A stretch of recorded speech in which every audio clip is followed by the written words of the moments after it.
আমার নাম মোহাম্মদ শওকত হোসেন এরশাদ। শওকত হোসেন এরশাদ, মানে আমরা এরশাদ ভাই বলি আপনাকে। জি। ওকে, সো এরশাদ ভাই বয়স কত? 32। 32 বছর বয়স। জন্ম জেলা কোথায়? আমার জন্ম নোয়াখালী জেলার কবিরহাট থানার ধানশালিক ইউনিয়নের লামসি প্রাসাদ গ্রামে। ওকে, আপনি এখন বর্তমানে আছেন চট্টগ্রামে না কক্সবাজার? জি, চট্টগ্রামে। চট্টগ্রাম থেকে আপনি যোগাযোগ করেছেন আমাদের সঙ্গে এই অনুষ্ঠানে। আপনি কি দেখেন, নিয়মিত শোনেন এই অনুষ্ঠানটা? হ্যাঁ, মাঝে মাঝে দেখা হয়। ফাইন। সো আমাদের শওকত ভাই আপনি আমাদের সঙ্গে যোগাযোগ করেছিলেন এবং আমরা আপনার গল্পটা তুলে ধরতে চাই একেবারে ছোটবেলা থেকে, যেখান থেকে মনে আছে। জি, আমার বাবা চাকরি করত কর্ণফুলী পেপার মিলে, চট্টগ্রামের ঐতিহ্যবাহী কর্ণফুলী পেপার মিল। তো যদিও এখন দৈন্য দশা ওই মিলের, কিন্তু আমার বাবা যখন চাকরিরত ছিলেন তখন ওই মিলের তখন যৌবনকাল ছিল বলতে গেলে। দেশের কাগজের চাহিদা বেশিরভাগ ক্ষেত্রে ওই মিলেই মিটাতো। তো মিলের অবস্থা তখন খুবই ভালো ছিল। তো আমার জন্ম ওই চন্দ্রকোনাতেই জন্ম এবং চন্দ্রকোনাতে বেড়ে ওঠা। চন্দ্রকোনার Karnaphuli paper mill school and কলেজে আমার স্কুল এবং কলেজ জীবন সমাপ্তি ঘটে।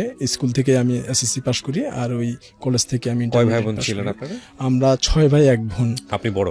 না, আমি সবার ছোট, বড়টা 5 নাম্বার। আচ্ছা। সেখানে ওই স্কুলে আমার আসলে বেড়ে ওঠা, হাসি দুষ্টামি আনন্দ বেদনা সবকিছুই ওই চন্দ্রকোনার মাটিতেই আমার।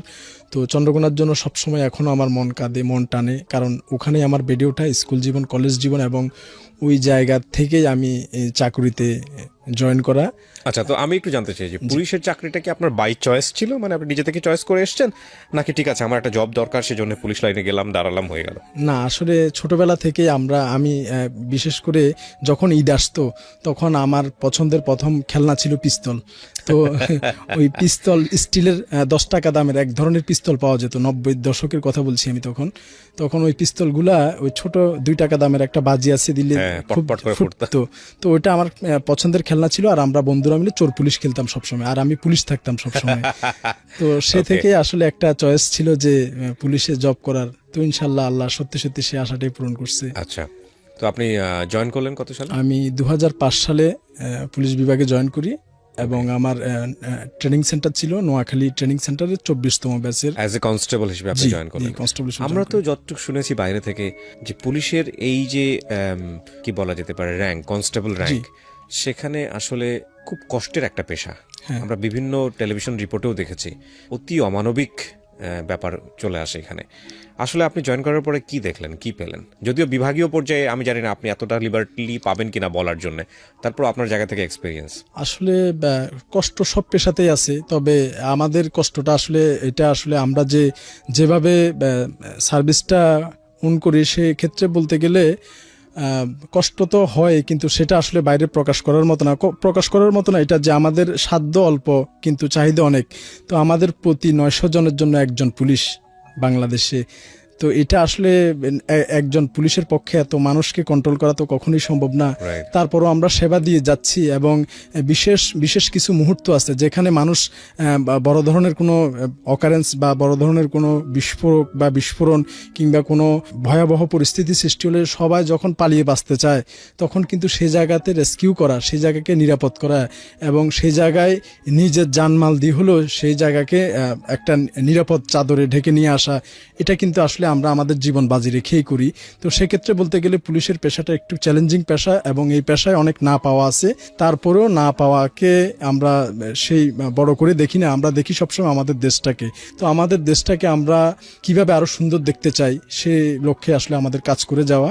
আপনি জয়েন করলেন কত সালে কথা বলছিলেন? যখন 2005-এ পুলিশ বিভাগে জয়েন করি, তখন পুলিশের তখন ডিউটি ছিল প্রচুর ডিউটি, সারা রাত নাইট ডিউটি করে আসার পরেও কিন্তু আবার সকালবেলা উঠে আবার ওই যে ভিআইপি ডিউটি, প্রোটেকশন ডিউটি কিংবা পিকেটিং ডিউটি, হরতাল ডিউটি, সারা রাত নাইট ডিউটি করে আসার পর 8টা টু 8টা ডিউটি করার পরেও কিন্তু আবার সকাল 10টা কিংবা 11টা বেরিয়ে যেতে হতো। তো 2 ঘন্টাও আসলে 2 থেকে 3 ঘন্টা ঘুমানোর সময় আমি ঠিকমতো পেতাম না। তো আমার মাঝে মাঝে খুব রাগ হতো যে কিসের চাকরির মধ্যে আসলাম, স্বপ্ন দেখতাম কি, কল্পনা করতাম কি, আর বাস্তবে হলোটা কি। তো আমার রাগ চলে আসতো মনের মধ্যে। আমি এবং আমার বাবাকে কয়েকবার ফোনও করছি যে বাবা আমি আর পারবো না, আমার খুব অসুবিধা হচ্ছে, খুব কষ্টের চাকরি, আমার দ্বারা সম্ভব হবে না, আমি চলে আসতেছি, আমি পারবো না আর। তো আমার বাবা বুঝাতো, দেখ বাবা 6 মাস কষ্ট করে ট্রেনিং করলি, তারপর এত লম্বা সিকোয়েন্স যে চাকরি নেওয়ার অনেকগুলা ধাপ পেরোতে হয়, তো এত কিছুর পরে মাত্র 1-2 মাস চাকরি করে চলে আসাটা কি ঠিক হবে? আরেকটু ভেবে দেখ, আরেকটু চিন্তা করে দেখ। ওই সময় আপনার স্যালারি ছিল কত? স্যালারি ছিল আমাদের তখনকার বেসিক ছিল 2850 টাকা, 2005-এর কথা বলছি আমি। সবকিছু মিলিয়ে আপনি সবকিছু মিলে 5000-এর মতো। 2005 সাল? জি, 2005 সাল আগস্ট মাসের কথা। এখন কত হয়েছে এটা কনস্টেবল? এখন আসলে আমাদের বেতনটা হচ্ছে প্রতি বছর ইনক্রিমেন্ট যোগ হয়। তো যাদের সার্ভিস বেশি, তো তাদের বেতনটা আসলে একটু বেশির কোঠায় যায়। আপনার তো এটা বলতে সমস্যা নেই, কারণ এটা তো ওপেন সিক্রেট, সবাই জানে সরকারি বেতনের যে রেশিও। আপনি 2015 সালে জয়েন করেছেন, সরি 2005 সালে জয়েন করেছেন, এখন হচ্ছে 2020 সাল, মানে 15 বছর আপনি সার্ভিস করেছেন। এখন আপনার স্যালারি স্ট্রাকচার কত? আমার স্যালারি এখন মেবি বেসিক হচ্ছে 15,000, 15,500 মেবি 15,500। আপনার সবকিছু মিলিয়ে কত থাকে? সবকিছু মিলিয়ে প্রায় 25,000 টাকার মতো আসে আমার বেতন। 25,000 টাকা, এটা মোটামুটি সচ্ছল বলা চলে, মোটামুটি সচ্ছল। সেটা তারপরেও আপনি চিন্তা করেন 15 বছর সার্ভিস দেবার পরে, এটা একটা মাথায় রাখতে হবে। আমাদের ইনি কিন্তু কনস্টেবল এবং একেবারে প্রথম সারির হচ্ছে পুলিশের মধ্যে প্রথম সারির যোদ্ধা। প্রেক্ষিতে আমার রাঙ্গামাটির থেকে ডেপুটেশনে চট্টগ্রাম বিভাগীয় পুলিশ হাসপাতালে আমাকে বদলি করা হয়। আচ্ছা, যাতে আমি ওই যে রাঙ্গামাটি থেকে যে সমস্ত ইনজুর্ড পেশেন্ট আসবে পুলিশ, তাদেরকে বিভাগীয় পুলিশ হাসপাতালে সেবা দিতে পারি। তো আমাদের এই ডেপুটেশন সিস্টেমটা আছে পুলিশের মধ্যে, সেই সিস্টেম অনুযায়ী আমি চট্টগ্রাম বিভাগীয় পুলিশ হাসপাতালে 2010 সালে জয়েন করি। আচ্ছা, তো জয়েন করার পরে আমার কাজ হয় ওটিতে কাজ করা। পুলিশ বিভাগের যে অপারেশন থিয়েটার আছে, আমাদের সার্জারি ডাক্তার আছে, ওনাদের হেল্পিং হ্যান্ড হিসেবে ওটিতে কাজ করা। তো ওটিতে কাজ করতে করতে আমার কাজ স্যাররা পছন্দ করে এবং ওটি ইনচার্জ হিসেবে আমাকে তারা ওই ওটিতে পড়ায়। কিন্তু তো আপনি ওনার সঙ্গে তখন কথা বলতেছিলেন, মানে উনি কি করতেছিল আসলে? উনি আসলে, আমি যতটুকু বুঝতে পারছি, উনি মানসিক ভারসাম্যহীন। উনি শুধু হাত দিয়ে খাবে, এরকম খাবার দেখাচ্ছে যে তার ক্ষুধা লাগছে, তো ওখানের মধ্যে মানুষ ময়লা ফেলে। তো আমি চিন্তা করলাম যে ওনাকে কিভাবে রেস্কিউ করা যায়। তো ওনার আসলে ধরার মতো জায়গাও নাই, একটা যে হাত, একটা হাত তো অলরেডি পোকা খেয়ে ফেলতেছে। তো আমি চিন্তা করছি যে গ্লাভস কিনবো। তো আমি 4 পেয়ার গ্লাভস কিনি। তো আমি বাকি 3 জন কাকে পাবো ধরার জন্য? আমি 1 ঘন্টা ওইখানে দাঁড়াইছি, অনেক লোককে রিকোয়েস্ট করছি। তো যে কোনো লোককে ডাকলে আসে, কিন্তু রুগীর দিকে তাকানোর পরে থুতু ফেলে চলে যায়, ওইদিকে আর তাকায় না। আপনি পুলিশি ড্রেস পরা অবস্থায় রিকোয়েস্ট করতেছেন, বাট নোবডি ইজ লিসনিং। কোনো লোকই, ক্যান ইউ ইভেন ইমাজিন, মানে একজন পুলিশ যদি কাউকে রিকোয়েস্ট করে, এটা সাধারণ মানুষ শুনবে না, এটা তো চিন্তাই করা যায় না। প্রথম কথা হচ্ছে এটা। তো তারপরে পুলিশকে ডিনাই করতেছে, তার মানে রোগীর অবস্থা কতটা খারাপ ছিল। তো ওই এমন একটা বিশ্রী গন্ধ আসছে, আসলে ওইখানে দাঁড়ানোর মতো অবস্থাও নাই। আমি কোনো রকম নাকে রুমাল চাপা দিয়ে গ্লাভসগুলো নিয়ে দাঁড়ায় আছি, কিন্তু দেখতেছি যে কোনো মানুষ সাড়া দিচ্ছে না। 1 ঘন্টা অনেক রিকোয়েস্ট করছি, কিন্তু কোনো লোক পাই নাই। কারণ লোক আসলে, লোকদেরও দোষ দিই না, তারা যে ধরবে, কোথায় ধরবে? পচা জায়গায় তো আর ওরা হাত জীবনও দিবে না। তো এরকম আসলে 1 ঘন্টা আমি দাঁড়ায় আছি, দাঁড়ায় থেকে যে আসলে কাজ হচ্ছে না। পরে চিন্তা করলাম যে কি করা যায়। তারপর আমি আমার ওই যে পুলিশ লাইনে ফেরত আসলাম। তো আমি যাদের সাথে থাকি, তো সেখানে এখন পোস্টিং হয়ে গেছে, বর্তমানে কোর্টে আছে, সদর কোর্টে আছে চট্টগ্রামের কনস্টেবল আনোয়ার, এবং আরেকজন কনস্টেবল আছে, এখন পোস্টিং হয়ে গেছে কনস্টেবল মিরাজ এখন প্রমোশন হয়ে এএসআই সম্ভবত বরিশালে আছে। মিরাজ এবং আনোয়ার আর একজন, অনেক রিকোয়েস্ট করি, এক ভ্যান গাড়িওয়ালাকে ধমক দিয়ে, আমরা 3 জন পোশাক পরা মানুষ, তাকে একরকম জোর করে ধমক দিয়া তাকে ভ্যান গাড়ি সহ তাকে নিয়ে আসছি। বলছি তোকে 500 টাকা দেবো। সে বলে আমি 1 টাকাও নিব না, আমি আপনাদের এই রুগী উঠাতে পারবো না। সে না তো নাই। তারপরে তাকে অনেক একরকম জোর করে ধরে ধমক টমক দিয়ে, তো তার গাড়িতে আমরা ওই অজ্ঞাত বেওয়ারিশ মানসিক ভারসাম্যহীন পচে যাওয়া মানুষটাকে উঠাই এবং উঠিয়ে চট্টগ্রাম মেডিকেল কলেজ হাসপাতালে নিয়ে যাই। তো নিয়ে যাওয়ার পরে এটার এমন বিকট দুর্গন্ধ, আশপাশে কেউ দাঁড়াচ্ছেও না। ওই ওনাকে যে, এখানে একটা সিস্টেম কি, মেডিকেলে রুগী আসার পর মেডিকেলের নিজস্ব কিছু ট্রলি আছে, ওই ট্রলিতে করে যে ওয়ার্ডে রুগীকে রেফার করা হয়, ওই নির্দিষ্ট ওয়ার্ডে, ওই ডিজিজের ওয়ার্ডে রুগীকে ওই ট্রলিতে করে নিয়ে যাওয়া হয়। কিন্তু বাট এই রুগীকে কেউ ওই ট্রলিতে উঠাবে না, সবাই সরে গেছে। তো একজন মানুষ কিন্তু সৃষ্টির সেরা জীব, তো সবাই সরে গেছে, তাকে ট্রলি থেকে উঠাবে না। আর ডিউটি ডক্টর যে ছিল, উনি আমাকে বলছে যে ভাই, এই রুগী তো বেওয়ারিশ রুগী, আপনি আয়না ভর্তি করে দিয়ে চলে যাবেন, তারপরে এটা পায়খানা করবে, প্রস্রাব করবে, পচা দুর্গন্ধ চড়াবে, এটাকে বিয়ার করবে, আপনি আমাকে বলেন। তো আমি ওনাকে কি উত্তর দেবে আমিও নিজেও বুঝতেছি না। তো এটা একটা, মানে কোনো সমাধানে থাকলো না এটার। তারপরও আমি যে গায়ে পুলিশের পোশাক একটু জোর খাটালাম, বললাম যে এর গার্জিয়ান আমি, হ্যাঁ ভর্তি করেন আপনি। তারপরে উনি দেখতেছে যে আমরা তিনজনই পুলিশের তিনজন পোশাক পরা পুলিশ, প্রায় উত্তেজিতের মতোই, তখন উনি বাধ্য হয়ে ভর্তি করলেন, যে যখন আপনারা গার্জিয়ান আছেন ঠিক আছে ভর্তি নিলাম। উনি ভর্তি করলো, আমরা এই ট্রলিতে করে ওই 27 নম্বর ওয়ার্ড, সার্জারি ওয়ার্ডের 27 নম্বর ওয়ার্ডের একেবারে কর্নারে নিয়ে রাখছি ওনাকে। তো আমরা কোনো রকম গ্লাভস পরে ওর পায়খানা টায়খানা ওগুলো পরিষ্কার করে, পোকা টোকা যে কিভাবে ম্যাগট দূর করতে হয় পোকাগুলা, এটা কিন্তু সাধারণ চিকিৎসা না। যে কোনো সাধারণ মেডিকেল কর্মী, যে কোনো সাধারণ মেডিকেল কর্মী কিন্তু এই পোকাগুলা বের করতে পারবে না। এটার আলাদা একটা নিয়ম আছে। এখানে কিছু বিশেষ মেডিসিন ইউজ করা হয়, তারপিনের তেল, ইউজল, তারপর আপনার হাইড্রোজেন পারঅক্সাইড, বিভিন্ন সমন্বয় আছে এই পোকা বের করার জন্য। এটা বাবা হাইড্রোজেন পারঅক্সাইড কাটা জায়গায় দিলে তো জান বেড়ে যাওয়ার মতো অবস্থা। এরকম এটা আসলে বিভিন্ন ধরনের সমন্বয় আছে, তারপরে এই পোকা মুক্ত করা যায়। তারপরে সেখানে অনেকদিন ড্রেসিং করতে হয়। তো এই ম্যাগট হাইড্রোজেন পারঅক্সাইড যদি কোনো ক্ষত জায়গায় লাগে, ওইখানে মনে হয় যে অ্যাসিড বার্ন করতেছে, এরকম জলে আর কি। হ্যাঁ, তো এরকম আমরা এটা নিজেরাই এটা করি। তো ওইখানে ইন্টার্ন ডক্টর যারা ছিল ওনারা বলছে ঠিক আছে ভাই, আমরা দেখবো, ওষুধ টষুধ যা কিছু করা লাগে করবে, আপনারা কাজ সারায় ফেলেন, মানে আপনারা ড্রেসিং করে সবকিছু ফ্রেশ করে দেন, আমরা ফাইলে ওষুধ টষুধ যা লেখা লিখবো। তো আমরা সবকিছু করে দিয়ে আসছি। তো পরদিন আমি আর যেতে পারি নাই, আমার ডিউটি মেডিকেল ছিল না। তৃতীয় দিন যখন মেডিকেল ডিউটি ছিল তখন আমি আবার ওই মেডিকেল যাই, আমার কাজটা, আমার পুলিশ রুগীর কাজটা শেষ করে আমি আবার ওই 27-এ চলে যাই রুগীটার খোঁজ নেওয়ার জন্য, যে একদিন আগে তো ভর্তি করা কি অবস্থা দেখি। তো তখন যাই দেখি যে ওইখানে আর নাই, ওই রুগীকে কোথাও, ওই ওয়ার্ডে কোথাও খুঁজে পেলাম না। পুরো হাসপাতাল তন্ন তন্ন করে খুঁজলাম, কোথাও সেই রুগী নেই। তারপরে দেখছি যে যেখান থেকে আনছি, মন খারাপ করে যখন চলে আসতেছি ওই জায়গায় দেখি আবার পড়ে আছে। তো আমি অবাক হয়ে গেলাম, রুগীটা ভর্তি করে দিয়ে আসলাম, আবার এখানে কিভাবে আসলো, আর কেই বা আনলো এই রুগী, এটা তো ধরেও না কেউ। তো পরে আমি রাগ হলো, এখানে কেন আসলো, আর এর তো আত্মীয় স্বজনও কেউ নেই, মানসিক ভারসাম্যহীন রুগী। তো আমি আবার সেই 27 নম্বর ওয়ার্ডে চলে যাই। ওইখানের ইন্টার্ন ডক্টর যারা ছিল ওনাদেরকে আমি জিজ্ঞাসা করলাম যে ভাইয়া আমি তো এই রোগী ভর্তি করে দিয়ে গেলাম, এখন দেখি যেখান থেকে আনছি ওইখানে, এটা কিভাবে সেখানে গেল। তখন উনি যেভাবে আমাকে বলছে তার অর্থ এটা দাঁড়ায় যে দেখেন ভাই, আপনি পুলিশ মানুষ, আপনি ভর্তি করে দিয়েছেন, আপনি তো গায়ের জোরে ভর্তি করে আনে চলে গেছেন, এই রোগী পায়খানা করতেছে, প্রস্রাব করতেছে, তারপর তার যে ম্যাগটের পচা দুর্গন্ধ ছড়াচ্ছে। একটা ওয়ার্ডে 150 থেকে 200 রুগী থাকে। তো এই একজন রুগীর জন্য কি আমি 150-200 রুগী কি কষ্ট দেব, বা তারা কি এই সমস্যায় পড়বে? আপনি বলেন, আপনার বিবেকে কি বলে? একজনের জন্য কি 200 রুগী কষ্ট করবে? তো আমি ওনার যুক্তির কাছে আমি আর পারলাম না। তো বললাম তাহলে তো কে নিল? বলে আমাদের এমএলএসএসরাই ওইখানে নামায় নিয়ে চলে গেছে। তো আমি এটার পর আমি নিচে নাইমে এসে আমার চোখ দিয়ে কয়েক ফোঁটা পানি পড়ছে যে একটা মানুষ, সৃষ্টির সেরা জীব, সে এভাবে মরে যাবে।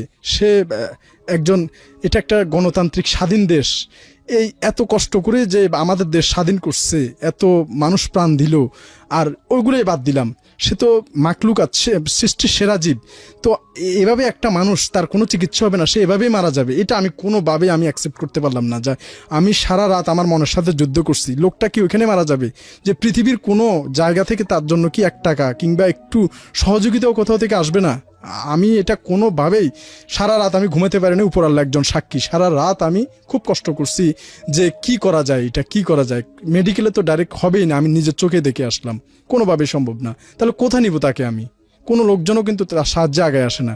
পরে চিন্তা করলাম, আমি তো ডিপ্লোমা করা, আমি তো প্যারামেডিক্যাল করা, আমি তো ওটি ইনচার্জ হিসেবে দায়িত্ব পালন করতেছি, তো আমি কেন পারবো না? আমিও তো আমাদের এখানে সিভিয়ার ড্রেসিংগুলো আমিই করতেছি, অপারেশনের পরপরই ড্রেসিংগুলো আমি হাত দিচ্ছি, অর্গান কেটে বাদ দিছে, গুলি লেগে পা উড়ে গেছে, সেই ড্রেসিং তো আমিই করছি, তাহলে এটা কেন আমি ধরবো না? কেউ যখন নাই তখন আমি সিদ্ধান্ত নিচ্ছি যে না, আমি একাই ধরবো, এটা শেষ, আমি দেখেই ছাড়বো। আর আমার সবচেয়ে ভরসা হচ্ছে, আমি যখন আমার এই পুলিশের পোশাকটা গায়ে দিই তখন আমার মনে হয় আমাদের সব জাতির একটা ধর্ম আছে, মুসলিমের ধর্ম হচ্ছে ইসলাম, বুদ্ধিস্টের ধর্ম হচ্ছে বৌদ্ধ ধর্ম, খ্রিস্টানদের ধর্ম হচ্ছে খ্রিস্টীয় ধর্ম, হিন্দুদের ধর্ম হচ্ছে সনাতন ধর্ম, পুলিশেরও একটা ধর্ম আছে। আর আমাদের ধর্মটা হচ্ছে সেবা, সেবাই পুলিশের ধর্ম। আমাদের মূল মোটো স্লোগান একটাই, সেবাই পুলিশের ধর্ম। তো যখন আমি আমার এই পোশাকটা গায়ে দিই তখন আর আমার যে মনের মধ্যে যে সংকোচটা ছিল সেটাও সম্পূর্ণ কেটে যায়, যে আমিই করবো, এটা আমাকে করতে হবে, আমিই করব। এবং আমি দৃঢ় সংকল্প করি যে আমি নামছি তো নামছি, এটার শেষ আমি দেখে ছাড়বো, এবং আমি আগাই যাই। পরদিন সকালে আমি আমার যে ডিউটির স্পটে আমি আমার সহকর্মীকে বসাই দিয়ে আমি ওই যে ফরেন্সিকের পাশে ডাস্টবিনের পাশে আমি চলে যাই। তো যাওয়ার সময় আমার যে ইকুইপমেন্টগুলো লাগতে পারে সেগুলো সব কিছু আমি আমাদের কিন্তু ওই যে বিভাগীয় পুলিশ হাসপাতালে চাকরি করতে হলে কিন্তু সবার আলাদা আলাদা বিপি মেশিন বা ইকুইপমেন্ট যে শাখায় কাজ করে তার কিন্তু আলাদা থাকে। তো আমারও একটা সেট আছে সবগুলা। তো আমি আমার সম্পূর্ণ সেটগুলা নিয়ে ওই নিঃস্ব রোগীর কাছে চলে যাই।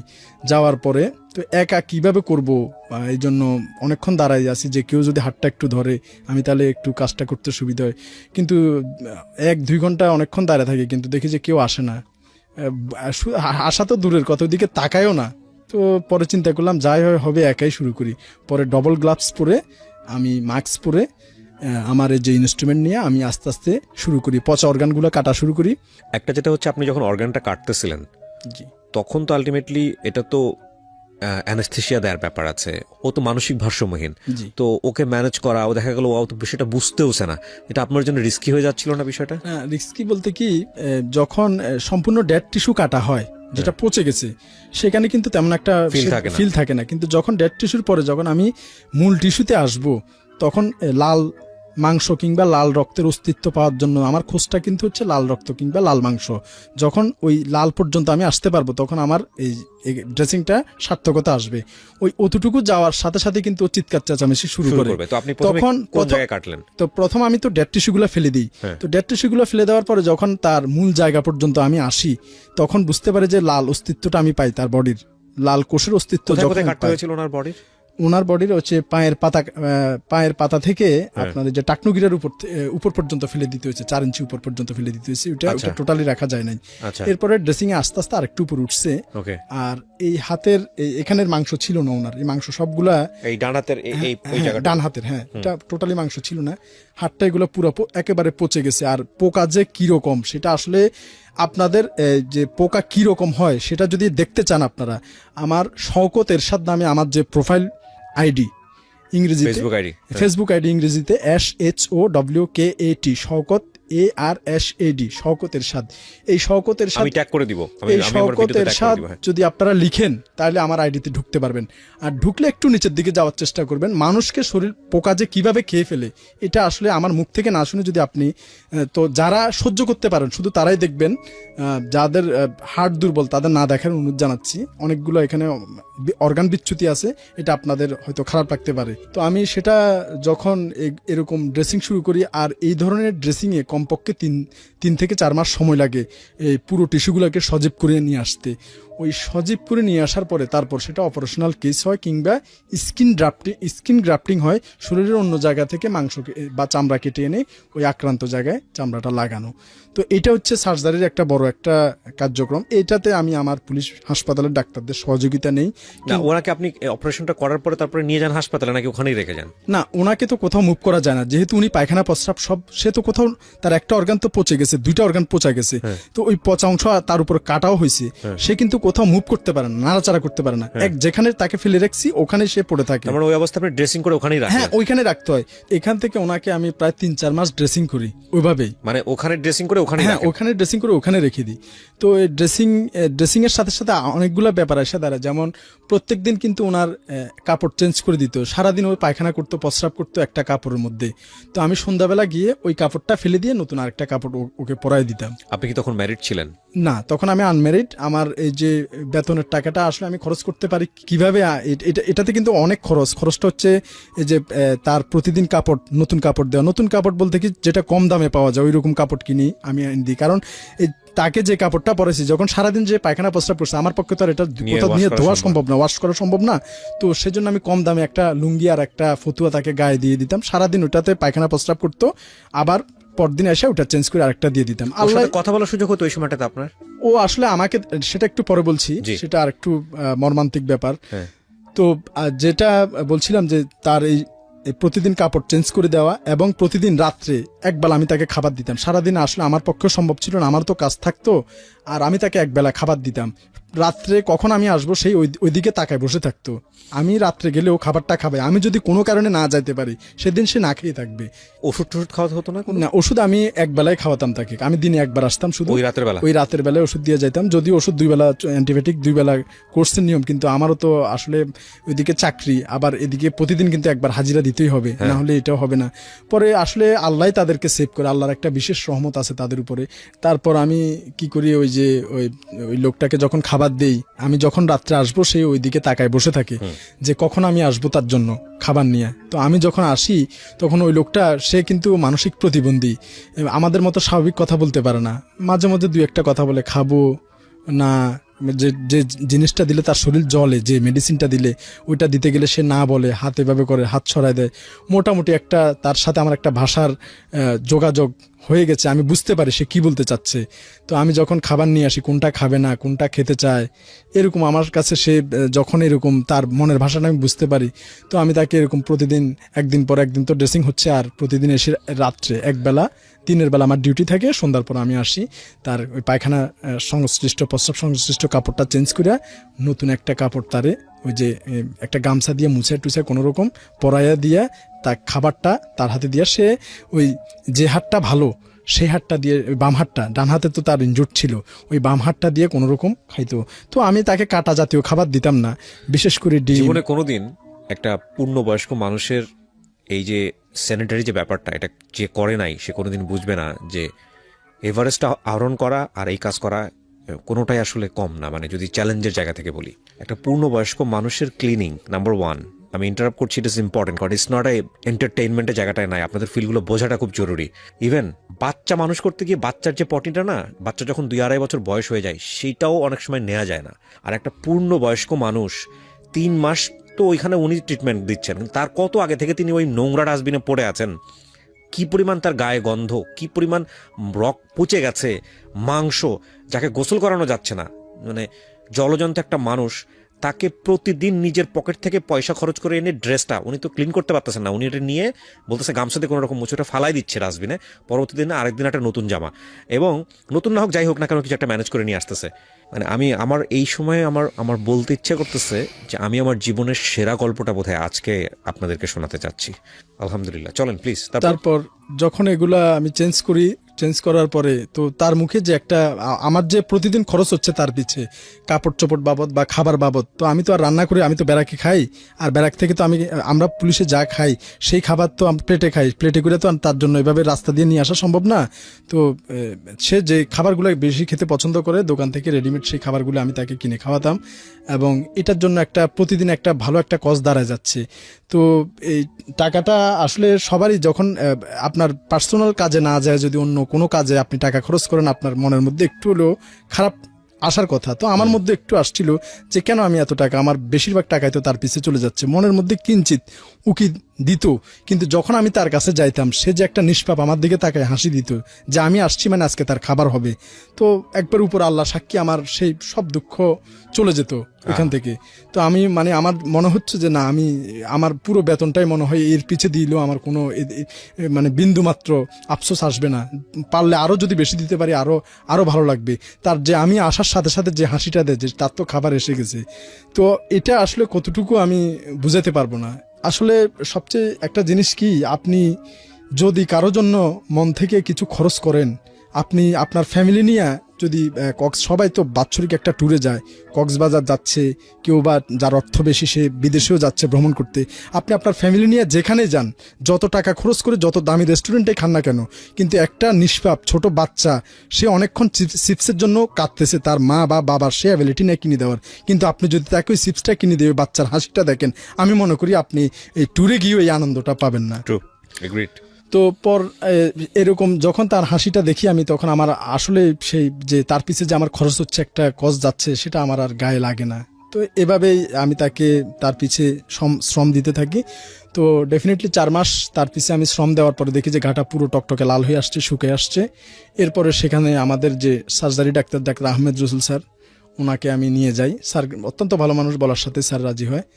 তো স্যারকে দেখাই। স্যার প্রথমে আমাকে একটু দুষ্টামি করে বকা দেয় যে তোর আর খাই দেয় কাজ নাই, তুই এগুলা নিয়ে পড়ছিস, তুই আমার হাসপাতালে সময় না দিয়ে বাইরে দিচ্ছিস। কিন্তু স্যারের সেটা মনের কথা ছিল না। স্যার সত্যি আমাকে খুব ভালোবাসে এবং ওই রুগীর ব্যাপারে যথেষ্ট হেল্প করছে। ওনার হেল্প নেওয়ার পরে শুধু আমি না, আমার সাথে চিকিৎসকরাও জড়িত, ওনারাও আমাকে সর্বোচ্চ সহযোগিতাটা দিছে। তো দেওয়ার পর এভাবে 4 মাস পর 5 মাসের মাথায় মোটামুটি লোকটা পুরোপূর্ণ সুস্থ হয়ে ওঠে। তো এবং তাকে আমি ওই যে আমাদের ওইখানে একটা বদনাশা মাজার আছে, ওই মাজারের সামনে নিয়ে বসাই দিই। তো ওখানে আলটিমেটলি প্রতিদিন সন্ধ্যায় কেউ না কেউ খাবার দিয়ে যায়। তো এভাবেই আমি কয়েক মাস অবজার্ভ করে দেখি যে না, সে ওখানে আছে, মানুষ খাবার দাবার দিয়ে যাচ্ছে, একরকম ভিক্ষুকের মতো হলেও সে বেঁচে আছে এবং এখনো তাকে আমি দেখি, এখনো সে আছে। মানে পরবর্তীতে কি কেসটা রিভিল করা সম্ভব হয়নি যে আসলে কোথা থেকে এসছে, কি অবস্থা? স্বজন তেমন কেউ পায় নাই বলতে কি, আসলে আমি তো একা এগুলা করে গেছি, কার কাছে যাব? আর সে ঠিক মতো কথা বলতে পারে না, এলোমেলো কথাবার্তা বলে, এক ধরনের মুখে তার কথাটা বাজে, ভালো মতো দেখলে তো চিনতে পারে। হ্যাঁ, আমাকে দেখলে সে দৌড়ায় আসে, মানে হাত ধরে এই ধরে, তার নোংরা শরীর, কিন্তু সে আমাকে এইভাবে জড়ায় ধরে। কিন্তু আসলে আমি অনেক সময় পোশাকে থাকলে তার ময়লাগুলো যে আমার গায়ে লেগে যাচ্ছে, আমি বলি না, আমার থেকে ভালোই লাগে যে আমি তার এই যে জীবনটা ফেরত পাইছি, এর পিছনে যে আমি অনেক শ্রম দিছি এবং সার্থকতা পাইছি, এটাই আমার সবচেয়ে বড় আনন্দ। তো সে যখন জড়ায় ধরে তখন আসলে আমার তেমন কোনো ফিল থাকে না যে তো ময়লাগুলো আমার গায়ে লেগে যাচ্ছে, কিন্তু সে ভালো আছে আলহামদুলিল্লাহ। তবে একটা পা এই যে তার হাঁটুর একটু নিচ থেকে নেই, ওই যেটা কেটে বাদ দিয়েছি, আর এই ডান হাতটা অচল, সেটা একেবারে স্ট্রেট হয়ে গেছে, বাম হাত দিয়ে সে সবকিছু করে। তারপরও আমার আলহামদুলিল্লাহ আল্লাহর কাছে শুকরিয়া যে সে যে বেঁচে আছে, এখন ভালোভাবে আছে, এটাই অনেক। তারপরে কি হলো আপনার? তো এরপর কিছুদিন পর আমার ছোট বোন, বর্তমানে সে হেলথে চাকরি করে, কবিরহাট ইয়েতে হেলথে। এরপর ওর হাজবেন্ড হচ্ছে সহকারী প্রধান শিক্ষক ওই নোয়াখালীর যে ভুইয়ারহাট উচ্চ বিদ্যালয়ের। তো আমার বোনটা যখন বিয়ে হয় নাই, সম্ভবত ইন্টারে পড়তেছে, তো তার হাতে ডান হাতে একটা সিস্ট হয়। সিস্ট হওয়ার পরে, টিউমার জাতীয় সিস্ট হওয়ার পরে, তো ওকে অপারেশন করার জন্য চট্টগ্রাম মেডিকেল নিয়ে আসে। তো যখন মেডিকেল নিয়ে আসে, তো আমাকে ফোন করা হয় যে তুই তো চট্টগ্রাম আসছিস, তুই আয়, তোর বোনের অপারেশন হবে। আমার বাবা, আমার মা, আমার ভাই ওখানে সবাই ছিল। তো আমার বোনের রক্তের গ্রুপ হচ্ছে বি পজিটিভ। ওটি করতে গেলে রক্তের প্রয়োজন হওয়াটাই স্বাভাবিক। আমার রক্তের গ্রুপও বি পজিটিভ। বলছে যে তুই একটু তাড়াতাড়ি আয়, যদি রক্ত লাগে রক্ত তোর থেকে দেওয়া লাগবে। তাই বলছে হ্যাঁ ওকে, আমি আসতেছি। তো অপারেশন থিয়েটারে ঢুকাইছে, আমার বোনের অপারেশন চলছে। তো আমি মেডিকেলের গেটে যখন আসি, তখন দেখছি যে একটা মানে 4-5 জন মানুষ একটা পাজামা পাঞ্জাবি পরে একটা বাচ্চাকে, বয়স 5-6 বছর এরকম হবে বা 6-7 এরকমই হবে, তো তাকে সবাই ধরাধরি করে ঢুকাচ্ছে, পুরো পাজামা পাঞ্জাবি রক্তে লাল। তো আমি একটু দৌড়ায় গেলাম, কি হলো এখানে? তখন বলছে যে সম্ভবত কোনো একটা এতিমখানার ছাত্র, গাড়ি অ্যাক্সিডেন্ট হয়েছে মিরসরাই কিংবা তার আর একটু আগে এরকমই হবে, তারা ওইখানে দিয়ে চলে গেছে পথচারীরা। তো ওইখানে কিন্তু আর কেউ নাই। তো বাচ্চাটার বিভিন্ন জায়গা থেকে ব্লিডিং হচ্ছে। তো এখন ওই আয়ারা যারা ট্রলিতে করে ওয়ার্ডে নিয়ে যাবে, তারা লোক খোঁজাখুঁজি করছে, কে এই লোক, আর এর লোকই কারা, কে দিয়ে গেল, মানে একটা ধূম্রজাল। ওই ছেলেটা কিন্তু তখন ওইভাবে পড়ে আছে। তো আমি চিন্তা করলাম যে আমার বোনের তো ওইখানে আমার অন্য ভাইরা আছে, আমার মা আছে, বাবা আছে, কিন্তু এই বাচ্চাটার তো কেউ নাই। তো আমি ওই বাচ্চাটাকে নিয়ে দ্রুত ওই 26 নম্বর ওয়ার্ডে দিছে। 26 নম্বর ওয়ার্ডে আমি নিজে ট্রলি ধরে দ্রুত নিয়ে গেছি। যে জায়গাগুলো থেকে ব্লিডিং হচ্ছে ওই জায়গাগুলো ওইখান থেকে গজ নিয়ে দ্রুত শক্ত করে ব্যান্ডেজ করে মিনি উটিতে নিয়ে গেছি। মিনি উটিতে নিয়ে যাওয়ার পর বলছে যে বাম পাটা এখানে ফ্র্যাকচার হয়েছে, হার্ট, ওই জায়গাটা করতে হবে, দ্রুত টানা দিতে হবে। টানা বলে আর কি এটাকে, ওই যে ইনস্ট্রুমেন্ট এবং প্লাস্টার ইনস্ট্রুমেন্ট, অনেক কিছু, মোটামুটি একটা ওষুধের ভাউচার লেখা বলছে যেগুলো নিয়ে আসেন। তখন আমাকে ফোন দিচ্ছে যে তোর বোনের ওটি তো হচ্ছে, তুই কই? আমি বলছি আমি আসি, হাসপাতালে আসি, লাগলে আমাকে বলেন। আমার মনের মধ্যে এটা যে আমি যদি এই বাচ্চাটার উপকারে আসি, তাহলে আমার বোনকেও উপরওয়ালা দেখবে। তো এটা আমার মনের মধ্যে ফিল হচ্ছিল। এবং আলটিমেটলি ওই ছেলেটার জন্য যা কিছু করা লাগে, তার সমস্ত ঔষধ, এবং সারাদিন এক কথায় বলতে গেলে আমার বোনের ওটি কিন্তু শেষ। তাকে কেবিনে নিয়ে গেছে 29 নম্বর ওয়ার্ডে। ওই যে কেবিন থেকে আমার মা আমাকে ফোন দিচ্ছে, কি তুই মিথ্যা কথা বলতেছিস, তুই আসিসই তো নাই? তখন আমি বলছি মা আমি আসি। আর এটার মধ্যে আমি ফোনটা কেটে দিচ্ছি। আমি কিন্তু ওই ছেলেটাকে নিয়েই ব্যস্ত। বাচ্চাটাকে যা করা লাগে সন্ধ্যা পর্যন্ত সবকিছু করার পরে ওর চাচা আসছে।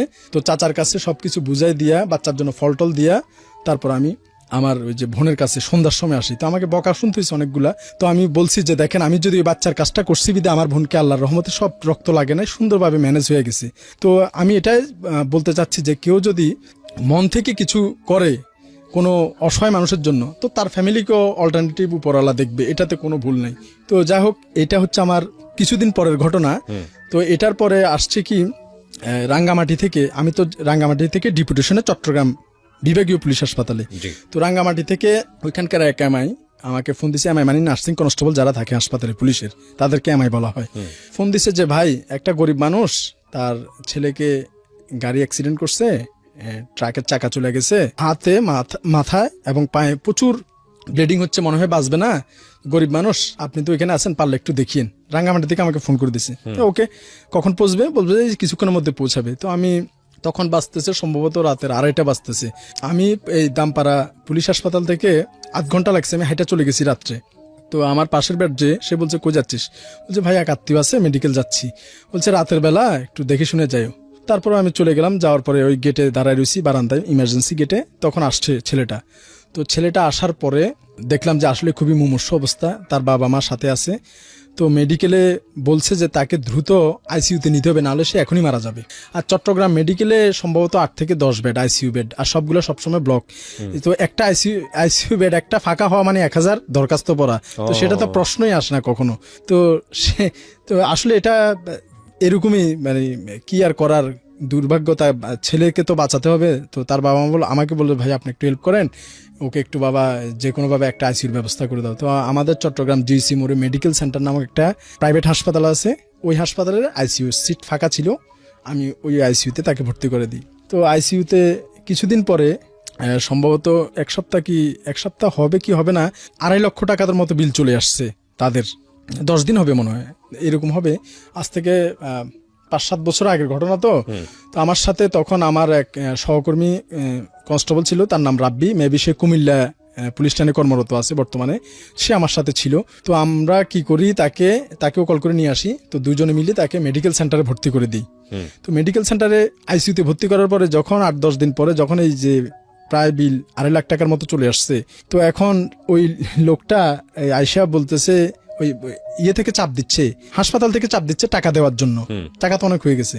তো এরা আমার কাছে সব সাকুল্যে বলছে যে একবারে সব কিছু, শুধু ঘর ভিটাটা ছাড়া সব মিলে 50,000 টাকা নিয়ে আসছে, আমাদের কাছে আর কিচ্ছু নাই।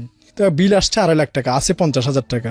এখন কি করা যায়? পরে আমাদের পুলিশ বিভাগের তৎকালীন পুলিশ সুপার ছিল মাসুদুল হক স্যার, অত্যন্ত ভালো মানুষ স্যার, বর্তমানে সিআইডি কিংবা এসবিতে আছে, এডিশনাল ডিআইজি স্যার, খুব ভালো মানুষ। তো স্যারের মাধ্যমে এবং আমাদের এখানকার সিএমপির কিছু সিনিয়র স্যারদের মাধ্যমে বিলটাকে অর্ধেক করে নিয়ে আসা হয়েছে, প্রায় 1.5 লাখ টাকার মতো করে নিয়ে আসা হয়েছে। 1.5 লাখ টাকার করে নিয়ে আসার পরে তারপর ওরা নিয়ে আসছে মাত্র 50,000 টাকা, বাকি 1 লাখ টাকা, বাকি 1 লাখ টাকার প্রয়োজন। তো এখন 1 লাখ টাকা কোথায় পাবে? পরে ওদেরকে আমি একরকম বলতে গেলে ওইখানকার কর্তৃপক্ষকে পায়ে ধরা বাকি ছিল আমি পোশাক পরা অবস্থায় একরকম পায়ে ধরা অবস্থা বাকি ছিল যে ভাই একটু দেখেন না কি করা যায়। তারা বলছে অন্তত আরো 50,000 হইলেও তো মিলাই দিতে হবে, নাহলে তো এটা কোনোভাবে পসিবল না। তো পরে আমি কি করছি, আমার পার্সোনালি আমার 2টা ফার্মেসি আছে আমার গ্রামের বাড়িতে, আমি আমার 2টা ফার্মেসি বিক্রি করে দিই। কারণ এই ফার্মেসিগুলা যে আমার যে কতটা হেল্পফুল ছিল এটা আসলে বলার ওদিকে বাইরে রেখে, ওইগুলো আসলে চালানোর উদ্দেশ্য ছিল আমি যেহেতু ডিপ্লোমা করা, প্যারামেডিক্স করা, আমি মাঝে মাঝে নিজে যে গ্রামের বাড়িতে লোকজনের একটা আবদার থাকতো আপনি তো মেডিকেলে চাকরি করেন আমাদের একটু দেখেন, তো আমি ফ্রি রুগীও দেখতাম আর আমার ফার্মেসিতে ওষুধও চলতো। তো 2টা লোকের কর্মসংস্থানও ছিল। তো আমি বিক্রি করার উদ্দেশ্য ছিল এটা যে ওই মানুষটা যখন আমার হাত ধইরা ওর চোখের পানিগুলো সরাসরি আমার বুকের মধ্যে আসি পড়তেছে, চোখ দিয়ে কল চালু করলে যেরকম পানি পড়ে এরকম পানি সরাসরি আমার এই পোশাকের শার্টের উপর পড়তেছে।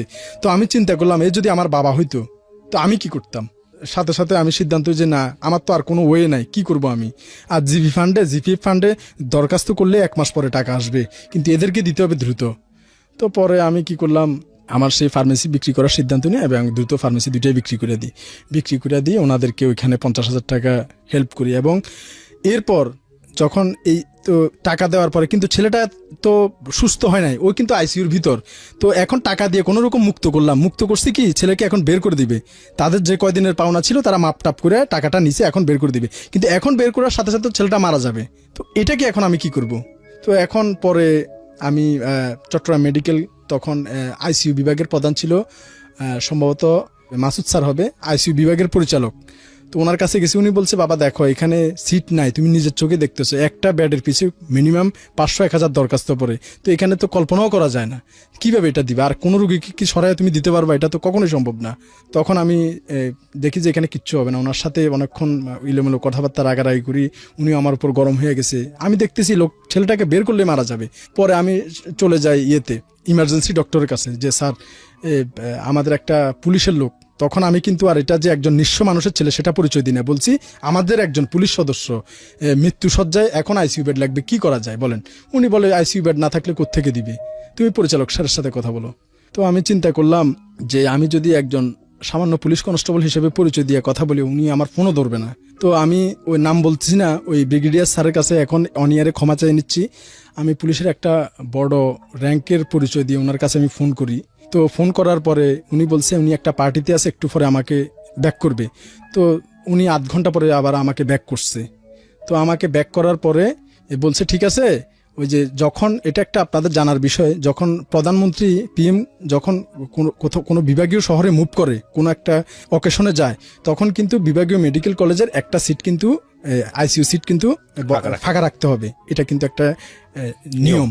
তো উনি বলছে যে পিএম মুভ করবে আগামী 2-1 দিনের মধ্যে, একটা সিট তো ফাঁকা আছে, পিএম চলে গেলে তুমি দ্রুত ওইটার মধ্যে উঠে নিয়ে নিও। তো আমি তো আমার মনের মধ্যে বিশাল একটা আশার আনন্দ আসছে। তো পিএম যেদিন মুভ করবে সেদিনই আমি রুগীটাকে নিয়ে আসছি, মুভ করার আগেই আমি ওই সিটে তাকে উঠে দিতে পারছি। তো উঠে দেওয়ার পরে আমি অনিয়ারে ওনার কাছে ক্ষমা চেয়ে নিচ্ছি, এতদিন আমার এই পাপ ভোটটা আমার মধ্যে ছিল যে আমি পুলিশের একজন বড় অফিসারের পরিচয় দিয়ে কিন্তু ওনার কাছে ফোন করছি, যদিও আমার ওই র্যাঙ্কটা ছিল না। তো উনি আমার ফার্স্ট অফ অল ওনার কাছে আসলে আমার ক্ষমা চাওয়া হইতো না, অনিয়ারের যদি উনি ওনার কান পর্যন্ত এই শব্দটুকু যায়, তরঙ্গটুকু যায়, আমি ওনার কাছে সরি জানাচ্ছি। উনি নিজেও জানতেন না, শুধু আমি জানতাম যে আমি এই অন্যায়টা করছি। তবে এই অন্যায়টা যে করছি তাতে অন্তত একজন নিঃস্ব মানুষ, পুলিশের পরিচয়ে একজন নিঃস্ব মানুষ এই মৃত্যুর হাত থেকে বেঁচে আসতে পারছে, এটাই সার্থকতা। আর সবচেয়ে বড় কথা হচ্ছে একজন মানুষের জীবন বাঁচানোর ক্ষেত্রে যদি একটু মিথ্যাও বলা লাগে, আমি মনে করি সেটা উপরওয়ালা বিবেচনা করবে। তো যাই হোক, তাকে যখন এই অ্যাডমিট করা হলো এই আইসিইউতে টানা 3 মাস সে ছিল এবং তার বাবার এই যে একটা বিশাল কষ্ট থেকে তার বাবা বেঁচে গেছে, এটা আসলে ভাষায় প্রকাশ করা যায় না। ছেলেটা ওখান থেকে সুস্থ হওয়ার 2 বছর পরে মারা যায়, বাড়িতেই মারা যায়। ব্রেনে যে মারাত্মক আঘাত পাইছে, কিন্তু ওখান থেকে সুস্থ হয়ে ফিরছে সে। আইসিইউ থেকে 3 মাস থাকার পরে সুস্থ হয়ে সে বাড়িতে ফেরে, তো 2 বছর পরে সে মারা যায়। তো লোকটার এই কাজগুলা তো আমার মনের মধ্যে একটু নাড়া দেয় যে না, এই অসহায় মানুষগুলোর জন্য খরচ করার যে একটা নেশা আমাকে চেপে বসে, সেই নেশাটা এমন অবস্থায় এর মধ্যে 2 বছর অতিবাহিত হয়ে যায়। বিভিন্ন এই ধরনের সেবাধর্মী কাজে নিজেকে কন্টিনিউ রাখার পর 2014 দিকে আমি চট্টগ্রাম RRF পুলিশ লাইনে পোস্টিং হই। তো সেখান থেকেও আবার আমাকে আমার কাজের যোগ্যতার বলে আমাকে বিভাগীয় পুলিশ হাসপাতালেই প্রদান করা হয়। সেখানে তো 2015 দিকে হবে। তো আমার জন্য মেয়ে দেখা হচ্ছিল বিয়ের জন্য, অনেকগুলো মেয়ে দেখতেছে বাড়ি থেকে, আমার পছন্দ হচ্ছে না, ওনারা অনেকগুলো দেখতেছে। তো একটা মিলে না, এরকম বিভিন্ন সমস্যা। তার উপরে আমার একটু ওই যে স্টাইলিশ ভাবে যেভাবে চলে না, সেরকম আমার চলাটা আসলে হচ্ছে না। সেটার কারণ হচ্ছে আমার এই চাকুরি জীবনের যে 2011 সালের ফেব্রুয়ারি থেকে যে আমি এই যে চ্যারিটি কাজের প্রতি আমার যে মন মানসিকতা এবং এই নিঃস্ব বেওয়ারিশদের প্রতি যে কাজের একটা নেশা আমাকে চেপে বসছে, সেই নেশাতে যে একটা বড় একটা অঙ্ক খরচ হয়, অ্যামাউন্ট আসলে মুখে বলতে গেলে কিন্তু সোজা, কিন্তু যখন আপনি বাস্তবে কাজ করতে যাবেন তখন কিন্তু অ্যামাউন্ট একটা বিশাল ফ্যাক্টর। আপনি যদি ইচ্ছা করেন চাইলেও অনেক কিছু করতে পারবেন না অর্থের কারণে। ঢাকাতেই উনি সেটেল, তো উনি আমাকে মান্থলি কিছু টাকা দেয়, সে টাকায় আমার আসলে ফ্যামিলি খরচটা একরকম বলতে গেলে হয়ে যায়। তো আমার যে বেতনের অংশটা, তো সেখান থেকে আমি স্বাচ্ছন্দ্যে এই কাজগুলোতে বিয়ার করতে পারি। তো ওইদিকে যাই।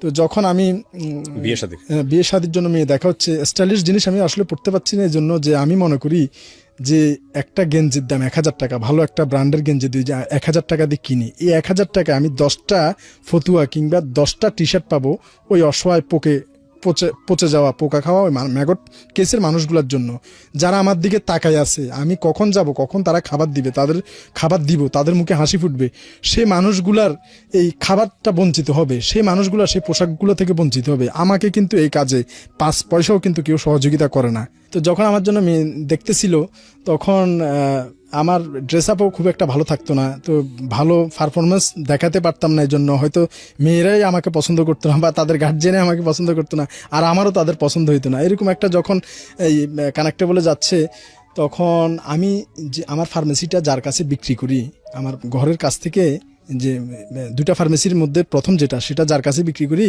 আজাদ ভাই। তো উনি আমাকে বলছে, ভাই তো আর কত এভাবে দেখবেন, তো আমার একটা খালাতো শালি আছে, চলেন আপনাকে দেখায় নিয়ে আসি। তো মেবি ঈদের 2-3 দিন পর হবে, বলবে যে আমি একটু শ্বশুর বাড়িতে বেড়াইতেও গেলাম আর আপনাকে একটু দেখাও নিয়ে আসলাম, 1 ঢিলে 2 পাখি হবে, চলেন যাই। তো আমি বলছি অনেকেই তো হলো, ঠিক আছে চলেন যাই। তো আমরা সেই 10টা-11টার দিকে রওনা করলাম। তো এটা হচ্ছে নোয়াখালী সুবর্ণচর এলাকায় ওনার শ্বশুর বাড়ি, ওনার ওখানে আমাকে মেয়েটা দেখাবে, আমাদের থানা থেকে আরো 1 থানা পরে। পথে যাওয়ার সময় নোয়াখালী প্রযুক্তি বিশ্ববিদ্যালয়ে আমাকে একটা জায়গা আছে সুবর্ণচর যাওয়ার সময়, তো ওই জায়গা দিয়ে আমার মোটরসাইকেল আছে। তো আমি মোটরসাইকেলে বসছি, উনি ফল টল নিয়ে ওনার শ্বশুরবাড়ির উদ্দেশ্যে যাচ্ছে, উদ্দেশ্য আমাকে মেয়ে দেখাবে। তো যখন আমি ড্রাইভ করছিলাম মোটরসাইকেলটা, যখন মোটরসাইকেল নোয়াখালী প্রযুক্তি বিশ্ববিদ্যালয়ের কাছে পৌঁছে, তখন দেখি যে কি রাস্তার পাশে একটা সিএনজি উল্টাইয়া একটা ইয়েকে মারা দিছে, মোটরসাইকেলকে মেরে দিছে সিএনজি। তো দুর্ঘটনায় মোটরসাইকেল আরোহী একটা বাচ্চা, একটা মহিলা আর একজন মাঝারি বয়সের মানুষ। তো মাঝারি বয়সের মানুষটার আঙ্গুলটা থেতলে গেছে, আর বাচ্চাটার কপাল ফেটে রক্ত বেরোচ্ছে, আর মহিলাটার ওই বৃদ্ধ আঙ্গুলটা একেবারে একটু লাগানো আছে, এরকম ঝুলতেছে। তো ওই জায়গাটা কিন্তু একটা শুনশান জায়গা, ওই জায়গায় খুব একটা মানুষজন তেমন একটা নাই প্রযুক্তির পরপরই। তো ওই রাস্তায় এরকম একটা দুর্ঘটনা, ওই যেও 2-1টা পাজারো গাড়ি, মাইক্রো কার, বাস আছে, খুব স্পিডে ট্রেনে যাচ্ছে, ফাঁকা রাস্তা, তো ওইখানে কেউ দাঁড়াচ্ছে না। তো চোখে পড়ার সাথে সাথে আমি ব্রেক করি, পাশে যাই, যা দেখি যে এই অবস্থা, খুব একটা বিশ্রী অবস্থা, রক্তারক্তি হয়ে আছে। তো আমি দ্রুত যাই, কি করি, ওই আমার সাদা গেঞ্জির উপর একটা কালো রঙের টি শার্ট গায়ে দেওয়া ছিল, বোতাম খুলে দিছি আর কি। উনি বলছে যে এইভাবে থাকেন, আপনাকে একটু ভালো লাগবে। তো আমি দ্রুত ওই কালো শার্টটা উপরে, শার্টটা টি শার্টটা নিয়ে ওই বাচ্চাটার মাথাটা বাঁধি, আর যে মহিলার আঙ্গুলটা ঝুলতেছিল, তো সেটা আমার যে মোটরসাইকেলের সামনে কিছু ন্যাকড়া থাকে মোছার জন্য, ওই ন্যাকড়াটা নিয়ে ওই মহিলার পাটা বাঁধি। তো এখন আমার সাথে যে আজাদ ভাই, উনি বলতেছে হয়েছে তো এবার চলেন না, কাজ তো শেষ আর কি। তো আমি বলছি যে ভাই এই লোকগুলাকে হাসপাতাল পৌঁছানো পর্যন্ত আমি যাব না। তখন উনি বলছে ভাই এদিকে কিন্তু 3টা বেজে যাচ্ছে, ওনারা কিন্তু বসে আছে খাবার টাবার নিয়ে, আর আপনি একটা জায়গায় মেয়ে দেখবেন, ওদেরকে কথা দেওয়া হয়েছে, এটা কিন্তু ভাই ঠিক হচ্ছে না। আমি বলছি আপনি যান গা, আমি যাব না। যে এই জন্য যে এই লোকটা যদি আজকে আপনার ভাই হতো, আপনি কি মেয়ে দেখতে যেতে পারতেন এই জায়গায় এভাবে ফেলে? তো উনি আসলে আমার কথার কাছে এখন মনে মনে রাগ হলেও আর কি করবে, চুপ করে মুখ ভার করে দাঁড়ায় আছে। তো আমি সিএনজি ঠিক করে ওনাদেরকে একেবারে হাসপাতালে পৌঁছাইয়া সব কিছু কইরা, তারপরে তখন বিকাল 5টা বাজতেছে। তো উনি বলে ভাই দুপুরে দাওয়াত দিছে, মেয়েটি নিয়ে বসে আছে, সব কিছু খাবার টাবার রেডি, আর আপনি এখন এই দুপুর যেখানে 1টার কথা ছিল সেখানে এখন 5টা যাইতে যেতে বাজবে 6টা। দূর ভাই, আপনার সাথে আসাটাই আমার ভুল হয়েছে। সে আমাকে বচ্চনা দিচ্ছে উল্টা। তো আমি বলছি না গেলে চলেন ফেরত যাই। সে কয় না, ওদেরকে তো বলে ফেলছি যাবো, চলেন। এদিকে আবার এদেরকে যে এই আমার সাদা গেঞ্জিটাও কিন্তু রক্ত লাগিয়ে গেছে অনেকগুলা, মেয়ে দেখতে যাচ্ছি এই সাদা গেঞ্জির মধ্যে রক্ত টক্ত মাখাইয়া একটা বিশ্রী অবস্থা। তো যাই হোক, ওনার পিড়াপিড়িতে গেলাম। তো যাওয়ার পর ওনারা তো দেখে ভয় পাইছে যে কি ব্যাপার, কোথাও অ্যাক্সিডেন্ট করে আসলাম নাকি। তখন বলছি যে না, এরকম একটা দুর্ঘটনা ঘটছে, আমরা একটু সেভ করছিলাম, তাই ওই একটু রক্ত আমাদের গায়ে লেগে গেছে। তো মেয়ে নিয়ে আসছে, মেয়ে নিয়ে আসার পরে মেয়ে দেখলাম, ওনাদের আত্মীয় স্বজন আমাকে দেখলো, দেখার পরে ঠিক আছে মোটামুটি চলে, বিয়ে করার মতো উপযুক্ত। তো ওখানে বলছি ঠিক আছে, আমার থেকে কোনো সমস্যা নাই, আপনারা যদি রাজি থাকেন তাহলে আমার ফ্যামিলির সাথে কথা বলতে পারেন। তো ওনারা বলছে ঠিক আছে। তো এরপরে ওনারা একটু কাচুমাচু করছে, ওনাদের আত্মীয় স্বজন সবার সাথে আলাপ করে বল যে পুলিশের কাছে মেয়ে দেওয়া ঠিক হবে না। তো এরকম ওনারা বলছিল যে, তারপরও ওই যেহেতু আমার ওই যে দোকানটা যিনি নিচ্ছে আজাদ ভাই, উনি বলছে ওই মেয়ের বাবাকে বলছে তারপর আপনার একবার ছেলেটা যেখানে চাকরি করে সেখানে একটু খোঁজখবর নেন না, না না দিলে না দিবেন কিন্তু অন্তত একটু যান না, সে যখন আসছে আপনারা একটু যান, যায় ওইখানে শেষ করে দেন। মেয়ের বাবা তার আত্মীয় স্বজন নিয়ে আমি যেখানে চাকরি করি বিভাগীয় পুলিশ হাসপাতাল ওইখানে যায়, যাওয়ার পরে ওইখানকার যে তত্ত্বাবধায়ক পরিচালক স্যার রসুল স্যারের কাছে যখন ওনারা যায়, যাওয়ার পরে স্যার বলছে যে এ আমার আপন ছোট ভাই, এরপরে যদি আপনাদের কোনো কথা বলার থাকে তাহলে আমার সাথে বলেন। যে একজন পরিচালক, একজন তত্ত্বাবধায়ক, একজন সুপারিনটেন্ডেন্ট কখন তার একজন স্টাফকে তার ছেলে বলে পরিচয় দেয়, সেটা আসলে আপনারাও বুঝতে পাচ্ছেন যে কতটুকু আপন হতে পারলে, কতটুকু ভালোবাসা এবং কাজ দিয়ে মুগ্ধ করতে পারলে একজন অফিসের প্রধান তার কলিগকে বা তার জুনিয়রকে বা তার স্টাফকে এতটুকু সম্মান বা এতটুকু মায়ের স্থানে রাখতে পারে। তো যাই হোক, ওনারা ওনার ব্যবহারে এবং ওনার কথাবার্তা আচরণে মুগ্ধ হয়ে পরে ওনারা রাজি হয় এবং বিয়েটা হয়। বিয়ে হওয়ার পরে তো আমার ওয়াইফের একটা আবদার ছিল, গ্রামের মেয়ে কিন্তু তার একটা আবদার ছিল যে সে আমার সাথে একটু কক্সবাজার বেড়াতে যাবে। এটাকে যদি আপনারা হানিমুনও বলতে পারেন বা একটা বিয়ের প্রথম ট্যুরও বলতে পারেন, কিছু একটা বলতে পারেন। তো আমি আসলে সেটা এখনো করতে পারি নাই। আমার একটা 1.5 বছরের সন্তান আছে, আমি চাকরি করি, আমাদের 3 বছর, আমি 15 বছর চাকরি চলছে আমার, 3 বছর পর পর আমাদের একটা রিক্রিয়েশন ভাতা দেয় 15,000 টাকা, RRL বলা হয় এটাকে, ওইটা দেয় শুধু ভ্রমণ করার জন্য।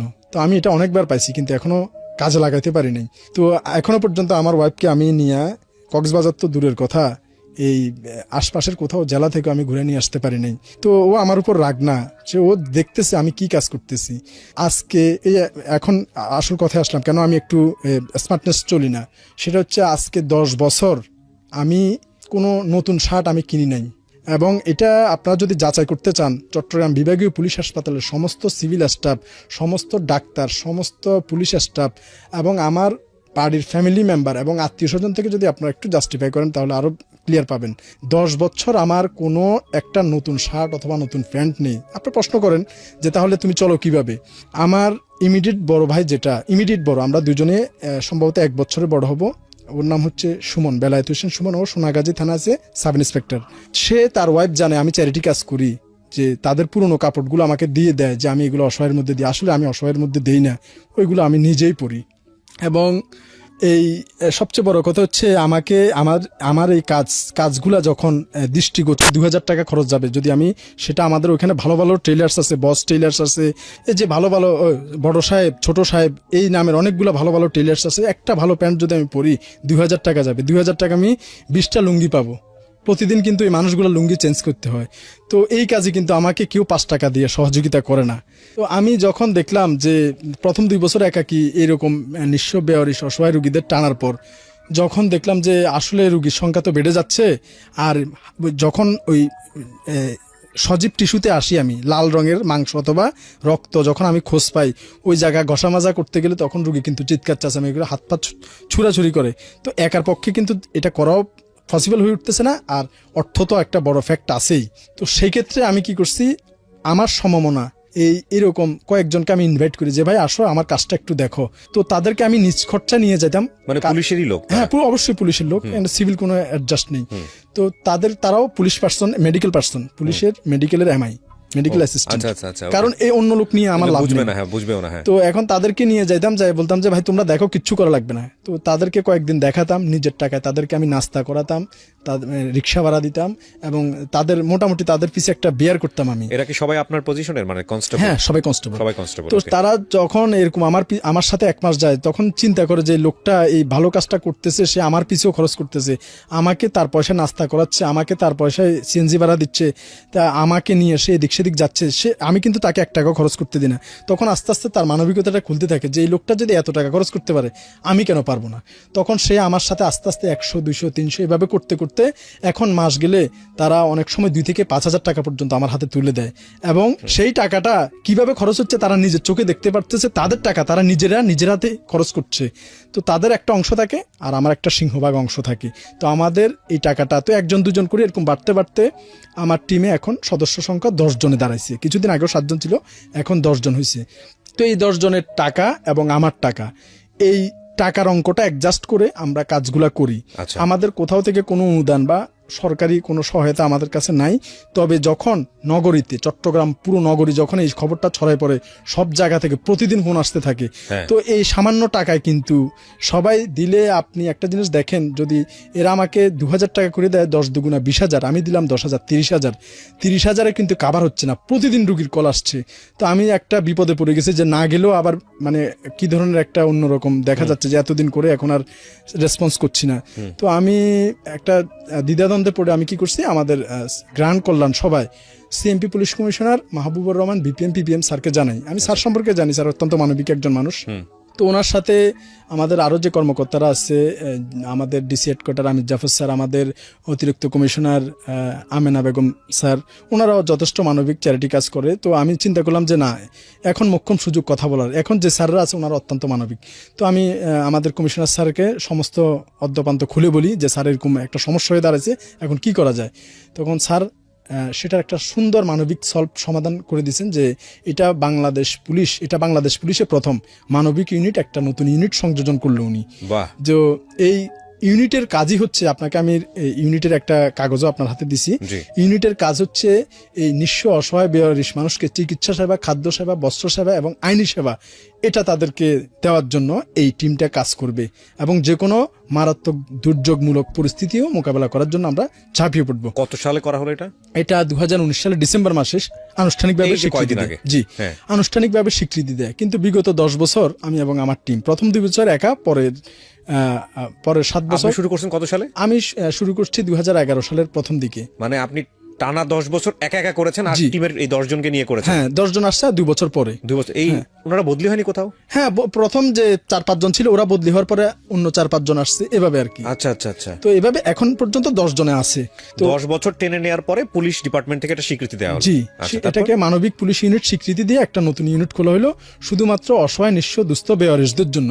ওকে। তো এটা কার উদ্যোগে হয়েছে, কোন পুলিশ অফিসার উদ্যোগে? এটা আমাদের মাননীয় CMP police commissioner Mahbubur Rahman BPM PPM sir. Thank you sir.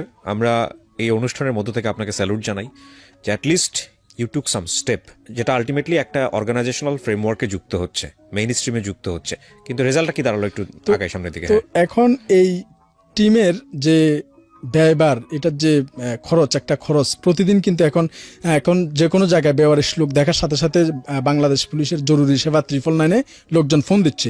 999 সাথে সাথে ইনফর্ম করছে নিকটস্থ থানাতে।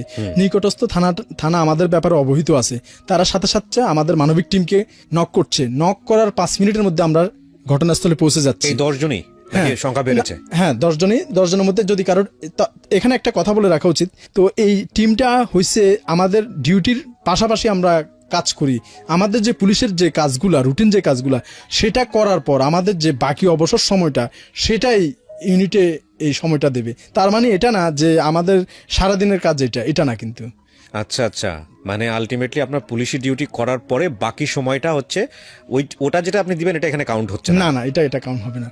তো এটা কারণ, এবং এটা আপনার কোনো পুলিশ সদস্যকে বাধ্য করা যাবে না, সে চাইলে এটা উইলিলি করতে পারে, না চাইলে না। হ্যাঁ, না, বাধ্য করা যাবে না। কিন্তু আমার টিমে যারা আছে তারা অত্যন্ত হার্টিভেল মানবিক। যখনই ফোন দেওয়ার সাথে সাথে তারা কখনো যে কথা বলে না যে আমার একটু কাজ আছে, সাথে সাথে তারা রেসপন্স করে। কতজন আছে এখন? এখন 10 জন। আমরা পুরো চট্টগ্রাম নগরীর প্রতিদিন ফোন আসছে আমাদের কাছে, এবং আমরা সাথে সাথে রেসপন্স করতেছি, এবং প্রতিদিনই একটা খরচের অ্যামাউন্ট আমাদের দাঁড়িয়ে যাচ্ছে।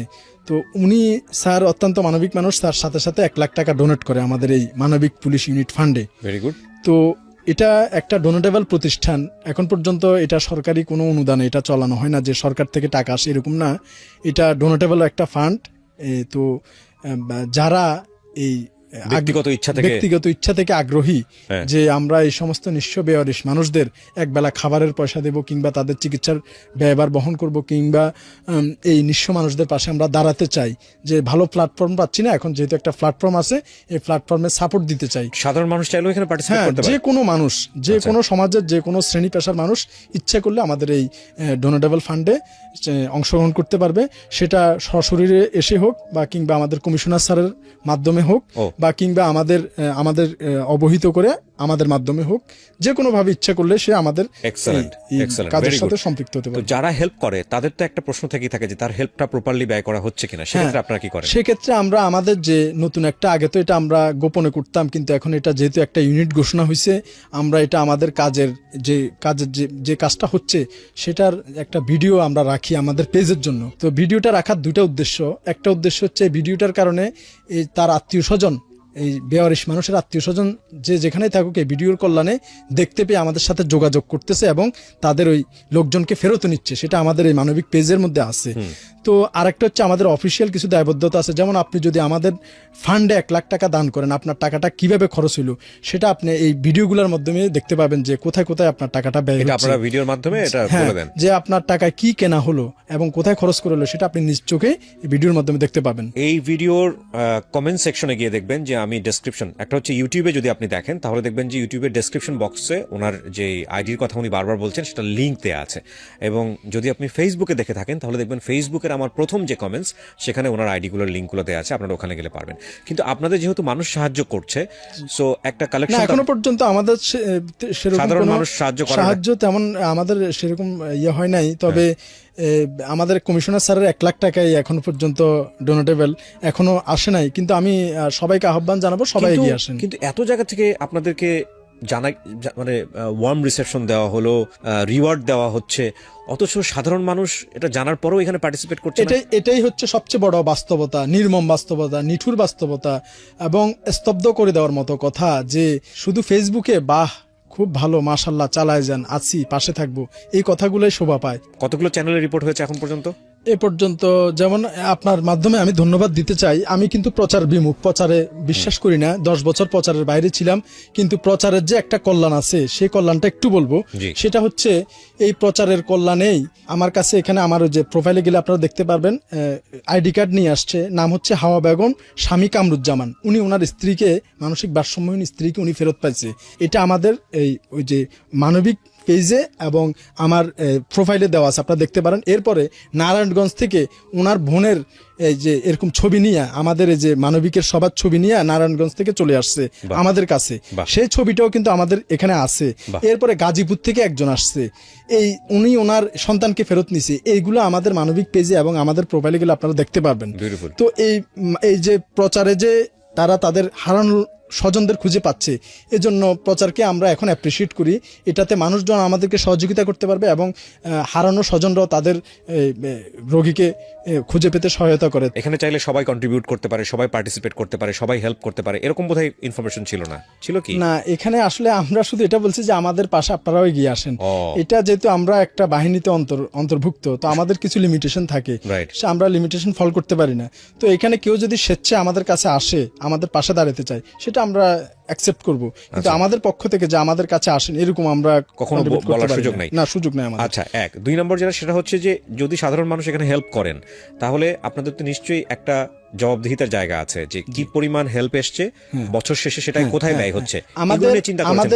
আমরা মানবিক ইউনিটে আমরা রোস্টার মেনটেন করি, আমাদের আয় ব্যয়ের হিসাব আছে, আমাদের কত টাকা ডোনেট আসছে। ফেব্রুয়ারি থেকে আমরা আমাদের এই খাতা চালু করছি, কত টাকা কে কোথায় কখন ডোনেট করছে, তারিখ সময় সহ টাকার অ্যামাউন্ট, এবং আমাদের প্রতিদিন কোথায় কার পিছে কিভাবে কত টাকা খরচ হয়েছে, আমাদের আয় ব্যয়ের দুটা হিসাবেই খুব স্বচ্ছভাবে আমরা এটা।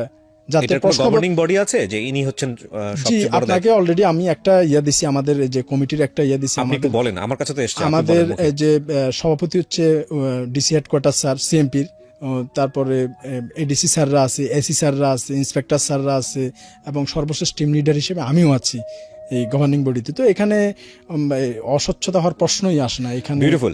অনেকেই মনে করেন যে এটা পুলিশের দায়িত্ব। প্রথম কথা হচ্ছে ওনারা দায়িত্ব থেকে বাইরে নন, ওনারা দায়িত্ব পালন করেছেন, কিন্তু যে দায়িত্বটা ওনারা করেছেন সেটা হচ্ছে এক্সট্রা অর্ডিনারি দায়িত্ব, এবং সেই এক্সট্রা অর্ডিনারি দায়িত্ব হচ্ছে বাংলাদেশ সরকারকে তারা যে স্যালারিটা পান সেই স্যালারির বিনিময়ে যতটুকু পরিশ্রম দেবার কথা ততটুকু দেবার পরে মানুষ হিসেবে যতটুকু ভেতর থেকে এসছে সেটা আসলে কোনো টাইম লিমিটেশন নয়। যে বললো না রাতের বেলা ঘুমোতে পারিনি, হ্যাঁ বিয়ে করতে গেছি রক্তমাখা শার্ট নিয়ে, কিংবা বিয়ে করার পর আজ পর্যন্ত বউকে হানিমুনে নিয়ে যেতে পারিনি কটা টাকার অভাবে, এটা হচ্ছে মানুষের দায়িত্ব এবং এইটার আসলে কোনো টাইম লিমিটেশন থাকে না। তো ওই জায়গাটায় আপনি কখনোই বলতে পারেন না যে এটা পুলিশের দায়িত্ব। এই জায়গাটায় পুলিশ মানবিকতার চূড়ান্ত পর্যায়ে পৌঁছালে যেটা হয়, যেটা আসলে চিন্তা করা যায় না, সেই জায়গাটায় আপনি দেখেন 10 জন, আমি দেখি 10,000, আমি দেখি 10 লাখ। কারণ আমি বিশ্বাস করি এটাকে যদি পৃষ্ঠপোষকতা করা হয়, এটাকে যদি সাপোর্ট করা হয়, এটাকে যদি উৎসাহ দেওয়া হয়, তাহলে আজকে যে সাখোয়াত এখানে একজন বসে আছে, এরকম অসংখ্য সাখোয়াত পুলিশে তৈরি হবে। এবং শুধু পুলিশে না, বিভিন্ন সেক্টরে তৈরি হবে। এবং আমি স্বপ্ন দেখতেই পারি, আপনারাও দেখতে পারেন, যে একটা সময় রাস্তায় বেওয়ারিশ মানুষ পড়ে থাকবে না। একটা সময় মানুষের পচন ধরলে আমরা নাকে রুমাল চেপে রাস্তা দিয়ে হেঁটে যাব না। আমাদের এই সেন্সগুলো খুবই জরুরি। আমি বারবার বলতে চাই, আমার বহুবার আজকে এই গল্পটা শুনতে গিয়ে আমি ভেতরে ভেতরে কেঁদেছি, কজ আই ক্যান ভিজুয়ালাইজ। উনি যখন বলতেছিল পুলিশের একজন কনস্টেবল ক টাকায় বা বেতন পান, তিনি তার জায়গা থেকে যা করেছেন লাস্ট 10-12 ইয়ার্স, এটা সাধারণ মানুষের পক্ষে করা সম্ভব নয়। সে কারণেই আজকের এই এপিসোডটাকে আমি বলতে চাই Superman episode. He is not only man, he is a Superman. Sakhawat ভাই, আমার এই অনুষ্ঠান শুনে অনেকেই আপনাকে হেল্প করতে চাইবে, আপনার এই প্রতিষ্ঠানকে হেল্প করতে চাইবে। আমি যতদূর জানি এই ডিপার্টমেন্টের নাম এখন মানবিক পুলিশ। জি, রাইট। তো এই মানবিক পুলিশকে হেল্প করতে চাইবে, হেল্প করার প্রসেসটা কি আপনি আমাকে একটু বলেন? হেল্প করার প্রসেস হচ্ছে আপনি যে কোনোভাবে পারেন। যেমন এক নাম্বার হচ্ছে আপনি সরাসরি আমাদের সিএমপি কমিশনার স্যারের সাথে যোগাযোগ করে বা নিজে সরাসরি গিয়ে চেকের মাধ্যমেও দিতে পারেন। দ্যাট উইল বি এক্সেলেন্ট, এ ব্যাপারে কোনো সন্দেহ নাই। কারণ ওইখানে দেওয়া মানে হচ্ছে আপনি সর্ব ধরনের সহায়তা পাবেন। ওনারা যে কেসটা নিয়ে লড়েন সেখানে আইনি সহায়তা পাচ্ছেন, মেডিকেল সহায়তা পাচ্ছেন এবং সব ধরনের সহযোগিতা পাচ্ছেন, যেটা অনেক সময় আমরা আমাদের জায়গা থেকে পারি না। সুতরাং এই জায়গাটায় হেল্প করা মানে হচ্ছে একটা বেস্ট হেল্প। সো আমি যেটা করতেছি, যেটা হলো যে ভিডিওর কোনাতে আপনারা যদি দেখেন, একবারে শুরু থেকে শেষ পর্যন্ত আমি বেশ কয়েকটা নাম্বার দিয়ে রেখেছি, যে নাম্বারটি শওকত ভাইয়ের কাছ থেকে নেওয়া। এই মুহূর্তে আমি মুখে উচ্চারণ করতে পারছি না, পরবর্তীতে ভিডিও শেষ হলে ওনার কাছ থেকে আমি নাম্বারগুলো নিয়ে নিব। এই মুহূর্তে যেহেতু উনি প্রিপারেশন নিয়ে রাখেননি, সুতরাং আমি ওনার মুখ থেকে নিতে পারছি না। এই প্রত্যেকটি নাম্বারের সাথে উনি কানেক্টেড থাকবেন, আপনারা নিজেরা ওনার সঙ্গে যোগাযোগ করবেন, করে যদি আপনারা হেল্প করতে চান করবেন। আর এছাড়া উনি যে প্রসেস বললো, এটা খুঁজে বের করা বাংলাদেশে কোনো ব্যাপারই না। তো আমাদের স্যার যেভাবে ইন্ডিকেশন দিছে বা দিক নির্দেশনা দিছে, আমরা সেভাবে চলি।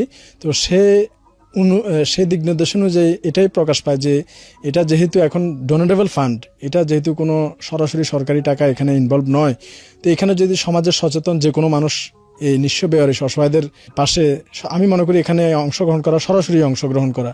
তো আপনি নিজে আমাদের প্রতিদিনের কাজগুলো আমাদের পেজে ভিডিওতে দেখতেও পারবেন এবং জবাবদিহিতার স্কোপ আছে। যে কোনো সময় আপনি জানতে পারবেন যে আপনি মানে কোন সময় কত টাকা দিচ্ছেন এবং সেটা কোন কাজে ব্যয় হয়েছে এবং কিভাবে আমাদের খরচটা হয়েছে। আর আমাদের যেহেতু একটা গভর্নিং বডি আছে, তো এখানে আমরা মোটামুটি একটা স্বচ্ছতা এবং জবাবদিহিতার মধ্যে থাকি। আপনার এখন যে নাম্বারটা আছে, যেটা আপনি দিতে চাচ্ছিলেন এই মুহূর্তে, ওই নাম্বারটা আপনি বলতে পারবেন?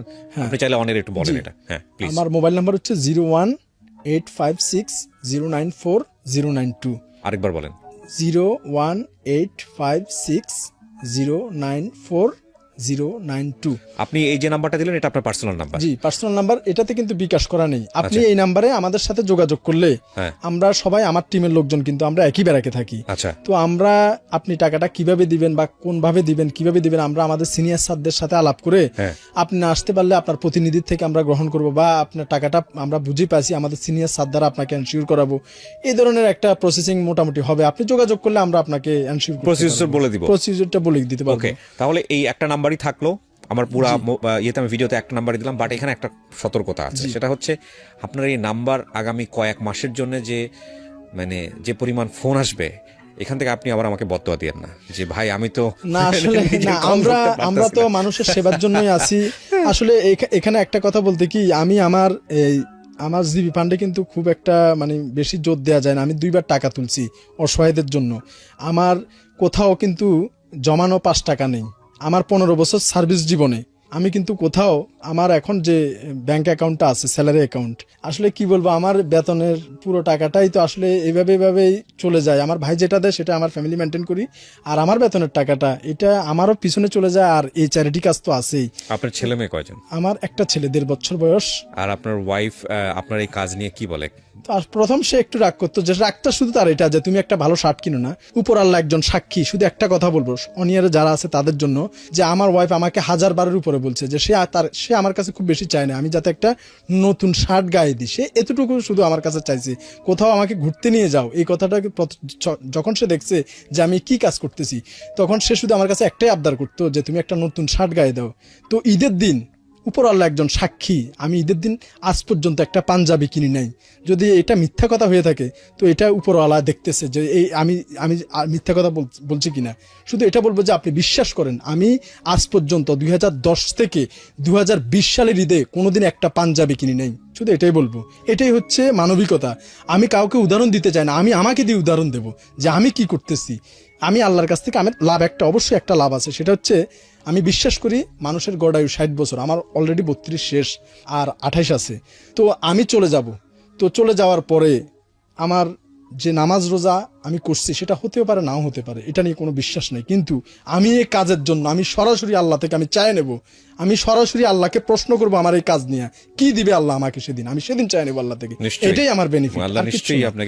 তো এটার জন্য আমি আমার এই মূলধন আমি এখানে ব্যয় করি এবং এটা আমার নেশা হয়ে গেছে, এটা আমি করে যাব যতদিন ইনশাল্লাহ আল্লাহ তাআলা আমার প্রাণ রাখছে এই শরীরে। তো আমি যে ইন্সপায়ার যে কয়েকজন থেকে পাইছি তাদের কথা আসলে না বললেই নয়, যেমন চট্টগ্রামের কর কমিশনার বাদল সৈয়দ স্যার। ও বাদল সৈয়দ ভাই, আসসালামু আলাইকুম, ভালো আছেন আশা করি? উনি, I know him, he is a very good guy. ওনার থেকে যখন আমাদের এই কাজটা যখন আলোতে আসে ওপেন হয়, পেইড ফরওয়ার্ডের, হ্যাঁ পে ফরওয়ার্ড এবং অনেস্ট উনি, তো উনি আমাদের প্রতি যে সহমর্মিতার হাত বাড়িয়ে দিয়েছে, ওনার অফিসে একদিন আমি যাই, উনি আমাকে যে মোটিভেশনটা ওনার থেকে আমি যেটা শুনি সেটা আমার সারা জীবনের পাথে হয়ে থাকবে। সেটা বলছে যে উনি আসছে খালি হাতে, যাবেও খালি হাতে, ওনার যে সম্পত্তি আসে সব চ্যারিটিতে চলে যাবে ওনার মারা যাওয়ার পর। তো এই যে এত বড় একটা মনের মানুষ, উনি আসলে আমাদের জন্য যে আইকনের জন্য ট্রাম্প লাগে না, বিল ক্লিন্টন লাগে না, আইকনের জন্য এই মানুষগুলো আমি মনে করি all the best, all the best, all the best. তো উনি যেটা বলে গেছে যে আসছি খালি হাতে যাবো খালি হাতে, তো ওনার এই কথাটা আমি আমার ব্রেনে ওয়াশ করে নিছি যে আসলে সত্যি আমি আসছি খালি হাতে যাবো খালি হাতে। তো আমি আমার একটি মাত্র বাচ্চা, আল্লাহ যদি আপনার দোয়া করবেন 1.5 বছর বয়স, ওর যদি হায়াত দেয় আল্লাহ, আমি ওকে কোরআনের হাফেজ বানাতে চাই। হাফেজ যদি বানাতে পারি, সে একটা মসজিদের ইমামতি করে তার জীবন সে পার করতে পারবে। আমার যাতে কোনো সম্পত্তি না থাকে এই দোয়াই করবেন আপনারা, আমিও যাতে যেভাবে খালি হাতে আসছি এভাবে খালি হাতে যেতে পারি, এই দোয়া আমার জন্য আপনারা করবেন। See he is confident. কোটি কোটি টাকা থাকলেও মানুষের মধ্যে এতটা কনফিডেন্স থাকে না। The thing is that you want to be happy, মানে the thing is that you need to be happy in your life. First of all, জীবনে যদি কোনো এম থাকে তাহলে ঘুরে ফিরে এম একটাই, হ্যাপি হওয়া। আপনি যাই করেন না কেন, বাড়ি করেন, গাড়ি করেন, কোটি কোটি টাকার মালিক হন, যাই হন না কেন, মূলত হ্যাপি হওয়ার জন্য করছেন। ভুলটা আসলে সেখানেই আমরা করে ফেলি, হ্যাপি হওয়ার জায়গাটাকে আমরা জটিল করে ফেলি। হ্যাপি হওয়ার জায়গাটা আসলে জটিল না, হ্যাপি হওয়ার জায়গাটা খুব ইজি, খুব সস্তা। দেখেন আমি ওকে একটা প্রশ্ন করি, আপনি কি সুখী? হ্যাঁ আলহামদুলিল্লাহ, আমার কোনো ধরনের পিছুটান নেই, আমি কোনো পিছুটান মনে করি না। তো অনেকে আমাকে বলে যে তুমি যে এভাবে খরচ করছো, তো এই পাগল ছাগল এই সে এর পিছে যে তুমি তোমার টাকাগুলো খরচ করছো, তুমি যে জমাচ্ছ না, কিছু করতেছো না, তো এটার জন্য যে তুমি একদিন ভুগবা। তোমার যদি হঠাৎ ধরো ক্যান্সার হইলো, তোমার যদি একটা মরণঘাতী কোনো একটা কিছু হইলো, তখন তোমার এই সাহায্যের জন্য কে আগে আসবে? একটা অ্যাক্সিডেন্টে তোমার একটা পা নষ্ট হয়ে গেল, কে তোমাকে খাওয়াবে, কে তোমাকে পড়াবে? তখন আমি এটা বলি যে এটা আমি যে মানুষদের জন্য করছি, উপরওয়ালা যদি সত্যি হয়ে থাকে, তাহলে এদের যারা মাজলুম, যারা মৃত্যু পথযাত্রী, আমার বেশিরভাগ পেশেন্টই কিন্তু মৃত্যু পথযাত্রী। 50% আপ আসে আর 50% ডাউন চলে যায়, তারা থাকে না। কিন্তু যাওয়ার আগে আমার সবচেয়ে বড় পাওয়া, সবচেয়ে বড় পুরস্কার হচ্ছে যেটা আপনাদের সাথে আমি শেয়ার করতে যাচ্ছি, যে আমি এই পুলিশের এই পোশাক পরা, যখন আমি রাস্তায় এই অসহায় মৃত্যু পথযাত্রী মানুষগুলোর কাজ করি, কাজ করার পরে যখন চলে যাই, তখন সাধারণ পাবলিক আসলে কিন্তু ওরা পাথর মারে, সবাই তাদেরকে পাগল বলে। কিন্তু আমি যখন কাজ করে চলে যাই, তখন আমার প্যান্টের হাতলটা সে টেনে ধরে আমাকে, আমি যাতে না যাই, তার কাছে থাকি। তো এর চেয়ে বড় পুরস্কার, এর চেয়ে বড় পাওয়া আমার মনে হয় আমি এই পৃথিবীতে আর কিছু পাবো বলে আমার মনে হয় না। এটাই আমার সবচেয়ে বড় পুরস্কার, আমি সেটা পাইছি, এটা প্রুভড। আজকের এপিসোডটা থেকে হি ইজ আ সুপারম্যান।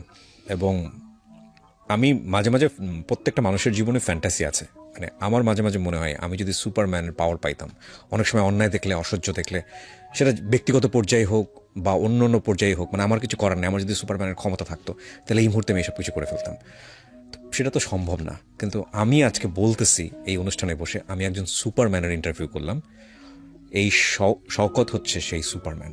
শওকত, আমি রিয়েলি অনেক অনেক কৃতজ্ঞ যে আপনি চট্টগ্রাম থেকে আপনি এসছেন এই জীবন গল্প অনুষ্ঠানে, আপনি আপনার গল্পটা বলে গেলেন। এবং আমি বিশ্বাস করি যে বাতি আপনি জ্বালিয়েছেন বাংলাদেশ পুলিশে, এই বাতি একসময় হাজার প্রদীপ হবে এবং বাংলাদেশ পুলিশের আদল চেঞ্জ করে দেবে। বাংলাদেশ পুলিশ পুরোটাই মানবিক পুলিশ হবে, আমি এই স্বপ্নটা দেখি। আজকে আমি বলে গেলাম, হয়তো আমি পৃথিবীতে থাকবো না, আপনি থাকবেন না, কিন্তু একদিন নিশ্চয়ই হবে। বাংলাদেশ পুলিশ সারা বিশ্বের বুকে রোল মডেল হবে এবং সেই সময়টা আপনার নাম খুব শ্রদ্ধাভরে স্মরণ করা হবে। আমি স্যালুট জানাই আজকের এই অনুষ্ঠান থেকে। আমার বাবা কিন্তু একজন বীর মুক্তিযোদ্ধা। তো আমার বাবা 2014 সালে মারা যায়। তো আমার ভাই নোয়াখালী, বড় ভাই আনোয়ার হোসেন নোয়াখালী জেলা পরিষদ সদস্য, উনি একদিন আমি বাড়ি যাওয়ার পর আমার সাথে বলছে যে নতুন ইউএনও সাহেব আসছে, মহিলা ম্যাডাম আসছে, ওনার বাবাও নাকি মুক্তিযোদ্ধা। তো আমাদের বাবাও তো মুক্তিযোদ্ধা, ওনার সাথে একটু সৌজন্য সাক্ষাৎ করে আসি। তো ওই ইউএনও ম্যাডামের সাথে দেখা করানোর জন্য আমার বড় ভাই ওনার গাড়িতে করে আমাকে ওই যে উপজেলা কমপ্লেক্সে নিয়ে যায়। তো যখন উনি একটা ইউএনও ম্যাডাম একটা কাজে ব্যস্ত, অফিসিয়াল একটা কাজে ব্যস্ত, তো আমার ভাই ভিতরে কথা বলতে গেছে। আমি বলছি আপনি যান, আমি বাইরে আছি। তো আমি বাইরে দাঁড়ায় আছি, দেখতেছি যে একটা মানুষ অনেকক্ষণ, একটা মাঝারি বয়সের একটা মহিলা অনেকক্ষণ দাঁড়ানো। এই ঘটনাটা আপনি আমাদের মানবিক ইউনিট কিংবা আমার প্রোফাইলে গেলেও দেখতে পাবেন। তো আমি বললাম যে কি ব্যাপার, আপনি এখানে দাঁড়ানো কেন? তখন উনি বলল যে বাবা আমি 3-4 ঘন্টা এখানে দাঁড়ানো একটা কম্বলের জন্য। আমরা 3-4 জন মানুষ শীতে খুব কষ্ট করতেছি, তো আমাদের চিকন একটা কম্বল আছে, একটা কম্বলে হয় না, আরেকটা কম্বল হইলে খুব ভালো হয়। তো একটা ছেলে দেখতেছি, ছেলেটার বয়স হবে 8 বছর, সে প্রতিবন্ধী, মানসিক প্রতিবন্ধী এবং বাক প্রতিবন্ধী, ঠিকমতো দাঁড়াইতেও পারে না, কথাও বলতে পারে না, ইভেন সে পায়খানা প্রস্রাব করলেও বলতে পারে না। এরকম একটা প্রতিবন্ধী ছেলেকে নিয়ে 4 ঘন্টা ইউএনও অফিসের সামনে তার মা তাকে নিয়ে দাঁড়ায় আছে, উদ্দেশ্য একটা কম্বলের জন্য। তো যাই হোক, আমি দেখতেছি যে কি হয় শেষ পর্যন্ত। এরপরে দেখলাম যে ইউএনও অফিসে সকাল তখন 10টা কিংবা 11টা, কেউ তো নাস্তা করা ছাড়া আমি মনে করি অফিসে যায় না। তো ওইখানকার অফিসাররা যারা আছে ভিতরে মিটিং করতেছে, সবাই কিন্তু আমার মনে হয় নাস্তা করে গেছে। তারপরেও সব জায়গায় অফিসিয়াল একটা ডেকোরাম আছে কিছু নাস্তা নিয়ে যাওয়া। তো একটা বড় সাইজের কমলা, একটা পেস্ট্রি, একটা মিষ্টি আর একটা কেক, 4টা আইটেম, এরকম মনে হয় 8-10টা ফ্রিজ ঢুকছে। ওই এই মানসিক প্রতিবন্ধী বাচ্চাটা ওই খাবার দিকে তাকাই আছে। তো ওনারা তো অফিসার মানুষ, ওনারা তো সব কিছু খায় না, 2-1টা খায়, 2-1 অর্ধেক তো থাইকে যায়। তো ফ্রিজে করে দেখলাম যে আবার জিনিসগুলো ব্যাগ, আধা ঘন্টা কিংবা 1 ঘন্টা পরে জিনিসগুলো ব্যাগ যাচ্ছে।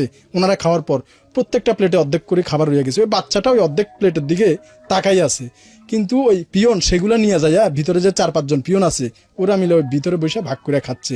একটা বাচ্চা যাওয়ার সময় অনেকক্ষণ তাকায় রয়েছে খাবার দিকে, বেরোয়ার সময় বাচ্চাটা ওই খাবারের দিকে তাকায় আছে।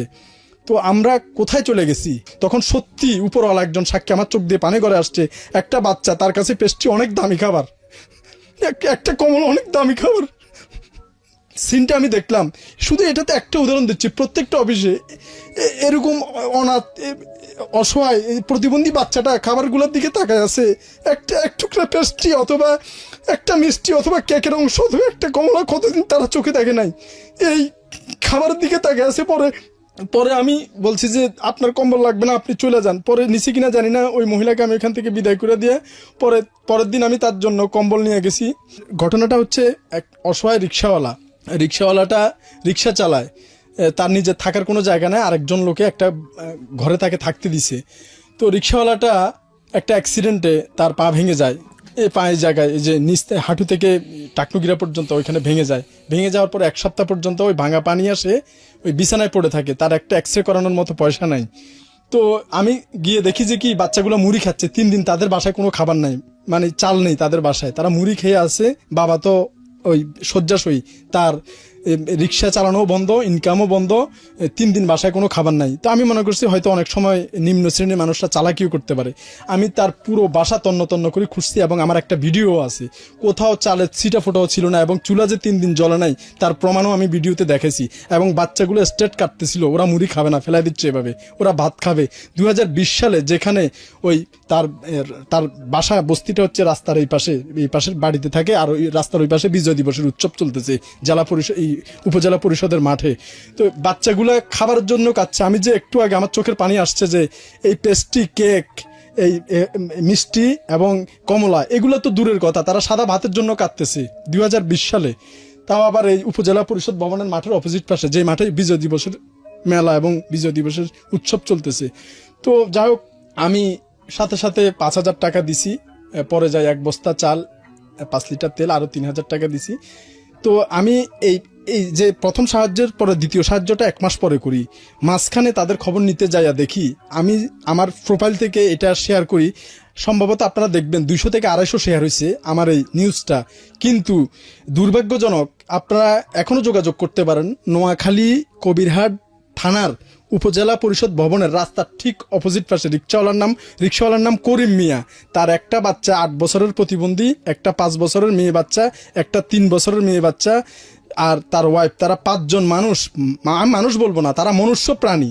এই মনুষ্য প্রাণীগুলা এখনো আছে এবং যেভাবে ঠিকানা দিচ্ছে আপনারা যোগাযোগ করতে পারেন। তো তাদের কোনো এই 250 শেয়ারের পরেও কোনো মানুষ তাদের মানে জিজ্ঞাসা করার জন্য যে আজকে ভাত খাইছো কিনা, সাহায্য তো দূরের কথা, মানুষের মানবিকতা কোথায় পৌঁছে গেছে। তো আমি বলবো আপনারা সবাই এই যে তাদের বাসার উপর যে বিশাল বিলবোর্ড রাজনৈতিক নেতাদের ওই বিজয় দিবসের শুভেচ্ছা দিচ্ছে, ওই একটা বিলবোর্ডের টাকায় তাদের পুরো বছর চলে যাবে আমি জানি। তো আপনাদের কাছে অনুরোধ, আপনারা সবাই যে যার পছন্দ মতো রাজনীতি করেন, কোনো সমস্যা নেই, কিন্তু রাজনীতির জনপ্রতিনিধিদের প্রতি আমার একটা অনুরোধ, আপনাদের এই মানুষগুলো নীরবে কাঁদতেছে, মরে যাচ্ছে, একটু খেয়াল করবেন প্লিজ। আর কি বলবো, সবচেয়ে বড় কথা হচ্ছে সমাজের এখানে আসার আজকে মূল উদ্দেশ্য আমার যেটার জন্য আজকে এই কথাগুলো আমি বলছি, সেই একটা কথাই বলবো যে আমি এখানে আমার কথা প্রচার করার জন্য আসি নাই। আমি আসছি যে মানুষগুলা রাস্তায় পচে যাচ্ছে, পোকা পড়ে যাচ্ছে, মৃত্যুর সাথে পাঞ্জা লড়ছে, নিশ্চিত মৃত্যু পথযাত্রী, যে আজকে এখানে আসার আগে যে কাজটা করে আসছি, অর্ধেক পায়ের পাতা কেটে বাদ দিছি, যেটা নিবিড় পরিচর্যা কেন্দ্রে অপারেশন থিয়েটারে বিশেষজ্ঞ ডাক্তারদের করার কথা, সে জায়গায় সাধারণ ডিপ্লোমাধারী একজন পুলিশ সদস্য, এক হাতে আমার অস্ত্র আর এক হাতে আমার এই সিজার, কি বলবো, এই অপারেশনের খুঁটিনাটি যন্ত্রপাতি নিয়ে আজকে আমি রাস্তার পাশে ফুটপাতে তার যে কাজটা করলাম, একবারে ওটির কাজ, অপারেশন থিয়েটারের কাজ যে আমি রাস্তায় করলাম, তাকে নিব কোথায় বলেন? আপনাদের বিবেকের কাছে প্রশ্ন। আমি যে মানুষটার পাটা অর্ধেক কেটে বাদ দিলাম তাকে বাঁচানোর জন্য, এবং আলহামদুলিল্লাহ সে ভালো আছে, তো এই যাত্রী ছাউনির নিচে তাকে আমি নিবটা কোথায়? আপনাদের কাছে আমি প্রশ্নটা রাখলাম, বলেন কোথায় নিব আমি তাকে? আর সে কাগজ দেখাইলো তাকে নাকি মেডিকেল গেছে, মেডিকেল থেকে নাকি তার চিকিৎসা করতেছে না, পায়ে থেকে পচা দুর্গন্ধ বেরোচ্ছে, তার কাছে একটা টাকা নাই যে কোনো একটা ওষুধ কিনবে, তার কোনো আত্মীয় স্বজন নাই। আর ও মেডিকেলের দোষ দিয়েও বা লাভ কি? মেডিকেলে এই লোকের দায়িত্বই বা কে নিবে? তো সমাজে অনেক ধরনের মানবাধিকার সংস্থা, এনজিও সংস্থা, অসংখ্য সংস্থা আছে, কিন্তু এই 10 বছর আমি শওকত চাক্ষুষ সাক্ষী যে কোনো ধরনের প্রতিষ্ঠান এই পচে যাওয়া রোগীদের নিয়ে কাজ করে না, বা আমি এখনো পর্যন্ত দেখি নাই। তো আমাদের এই বাংলাদেশ পুলিশ মানবিক ইউনিট এটার পিছে কাজ করে যাচ্ছে, এবং আমি আশা করি আমাদের ইনশাল্লাহ প্রত্যেকটা বিভাগে এরকম মানবিক পুলিশ ইউনিট গঠন হবে। আমি একটা জিনিস বলতে চাই, সেটা হচ্ছে এই নিঃস্ব অসহায় বেয়ারিশদের জন্য আমি শওকত আজকে আসি, কালকে নাও থাকতে পারি। আজকে হয়তো তার সেবা করতেছি, কালকে যখন থাকবে না তখন তো আবার সেই যা আছে তাই হয়ে থাকবে। তো এটা যাতে না হয়, বাংলাদেশের 7টা বিভাগীয় মেডিকেল কলেজে একটি করে নিঃস্ব বেওয়ারিশ ওয়ার্ড যাতে চালু করা হয়। আমার সবচেয়ে বড় স্লোগান হচ্ছে এটা, যে মানুষের টাকা দেওয়ার কোনো ক্ষমতা নাই, পয়সা দেওয়ার কোনো ক্ষমতা নাই, সেবা শুশ্রূষা করার মতো কোনো লোক নাই, নিশ্চিত মৃত্যু পথযাত্রী, এই লোকগুলা যাতে সেবা পায়, এই লোকগুলা যাতে নীরবে না কাঁদে, তাদের চোখের পানিতে কোনোদিনও আমাদের বাংলাদেশে এগিয়ে যেতে পারে না, আমি এটা বিশ্বাস করি। তাদের অভিশাপ নিয়ে আমরা কখনো এগিয়ে যেতে পারবো না। তাদেরকে রাইট শওকত ভাই, আমি একটু আপনাকে ইন্টারাপ্ট করছি। বিশেষ করে বিদেশে যারা আছেন, বা আমি জানি এই ভিডিওটা দেখার পরে তারা অস্থির হয়ে যাবেন এই লোকটাকে রিচ করার জন্য। আমার মেইলে প্রতিদিন হাজার হাজার মেইল আসে, আমি সবাইকে অ্যাড্রেস করতে পারি না। আপনার কোনো পার্সোনাল মেইল আছে যেটা মেইল অ্যাড্রেস, যেটা বিদেশ থেকে আপনার সঙ্গে সরাসরি মেইল করতে পারে, মেইলে কথা বলতে পারে? SHOWKAT এরশাদ, শওকত এরশাদ 2635@gmail.com। আমি উপরে লিখে দিয়েছি, ভিডিওর উপরে দেখেন আপনারা ভালো করে। ওকে, সো আপনারা যারা বিদেশ থেকে ওনাকে রিচ করতে চান, ওনার সঙ্গে যোগাযোগ করতে চান, ওনার ফোনে পাবেন না, কারণ যে নাম্বারটা বলে দিল এই ফোন নাম্বার আমি জানি এটা মানে ফোনের পর ফোন আস্তে আস্তে ব্লক হয়ে যাবে, এবং ওনাকে রিচ করা খুব ডিফিকাল্ট হবে। সরাসরি ওনাকে মেইল করবেন যারা ওনার সঙ্গে যোগাযোগ করতে চান, এই টিমে মানবিক সাহায্য দিতে চান। আমরা যখন কোনো এপিসোড প্রচার করি, আমরা সেই এপিসোডের ফলো আপ করি, সবসময় ফলো আপ করি, এবং আপনারা যদি কোনো হেল্প করেন কাউকে, আমরা প্রতিনিয়ত এনে দেখাই স্ট্যাটাসের মাধ্যমে, ভিডিওর মাধ্যমে তার বর্তমান কী অবস্থা। এটা আপনারা আমার আইডি তো না, আমার পেজে গেলে, আমার ইউটিউব চ্যানেলে গেলে এগুলো প্রমাণ পাবেন। তো আমি আজকে আপনাদেরকে কথা দিচ্ছি, শওকত ভাইয়ের যে টিম সেই টিমের সাথে আমি কিবরিয়া জীবন গল্প অনুষ্ঠান আজকে থেকে তাদের সাথে আছে, এবং যত রকমের সহযোগিতা, অনুষ্ঠান কেন্দ্রিক সহযোগিতা, তারা কি করছে না করছে যদি কখনো আমাদের শরণাপন্ন হয়, আমরা তাদেরকে সেই সহযোগিতা দিব। সো আমাদের জায়গা থেকে ফুল সাপোর্ট থাকবে আপনার জন্য ইনশাআল্লাহ। সো আপনার টিমে আপনি শুধু 10 জন না, আমার মনে হয় এই অনুষ্ঠানের মাধ্যমে আজকে থেকে আমরাও আপনার সঙ্গে আছি, অফিসিয়ালি আপনার সঙ্গে আছি। বলেন। জি আলহামদুলিল্লাহ, আমি মনে করি এখন আমাদের টিমে সদস্য সংখ্যা আমি মনে করি 11 জন, ওরা 11 প্রিয়া ভাই সহ আমি সহ 11 জন 11 জন, মনে করি। জি। তো আমার 11 জনের যারা আছে তাদের একটু নাম না বললেই নয়, একটু করে তাদের নাম বলি। তো আমার টিমে Mainuddin, 3 number Hannan, 4 number Yasin Arafat, 5 number Mahbub, 6 number Emran, 7 number Rabiul, 8 number Delwar Hossain, 9 number Mainul Islam, 10 number Saiful Islam, 11 number Rezaul, 11 number যারা আগে ছিল তাদেরও নাম বলছি, এখন নেই কিন্তু তারা আগে আমার সাথে কাজ করছিল, যে রেজাউল, তারপর মিরাজ, সাজেদুল, আনোয়ার, ওরা কিন্তু এখন নাই, যে কজনের নাম বলছি, কিন্তু রিসেন্টলি আগে ছিল। রিসেন্টলি আমাদের এই যে এই 10 জনের সাথে যে আমাদের সবচেয়ে আমাদের প্রিয় বড় ভাই কিবরিয়া ভাই একাত্মতা প্রকাশ করছে, ইনশাআল্লাহ আমিও আছি টিমের মেম্বার। এবং এইটা যে আসলে এরকম ভাবে আমি কথা বলবো আমি চিন্তাও করি না। আপনার গল্প শোনার পরে মনে হচ্ছে যে এটা আমার জন্য একটা সুযোগ, আই উইল হেল্প যতটুকু পারি। এক আর 2 নম্বর হচ্ছে যে আপনারা যারা নাম বললেন এরা সবাই র্যাঙ্কের দিক থেকে সবাই কনস্টেবল।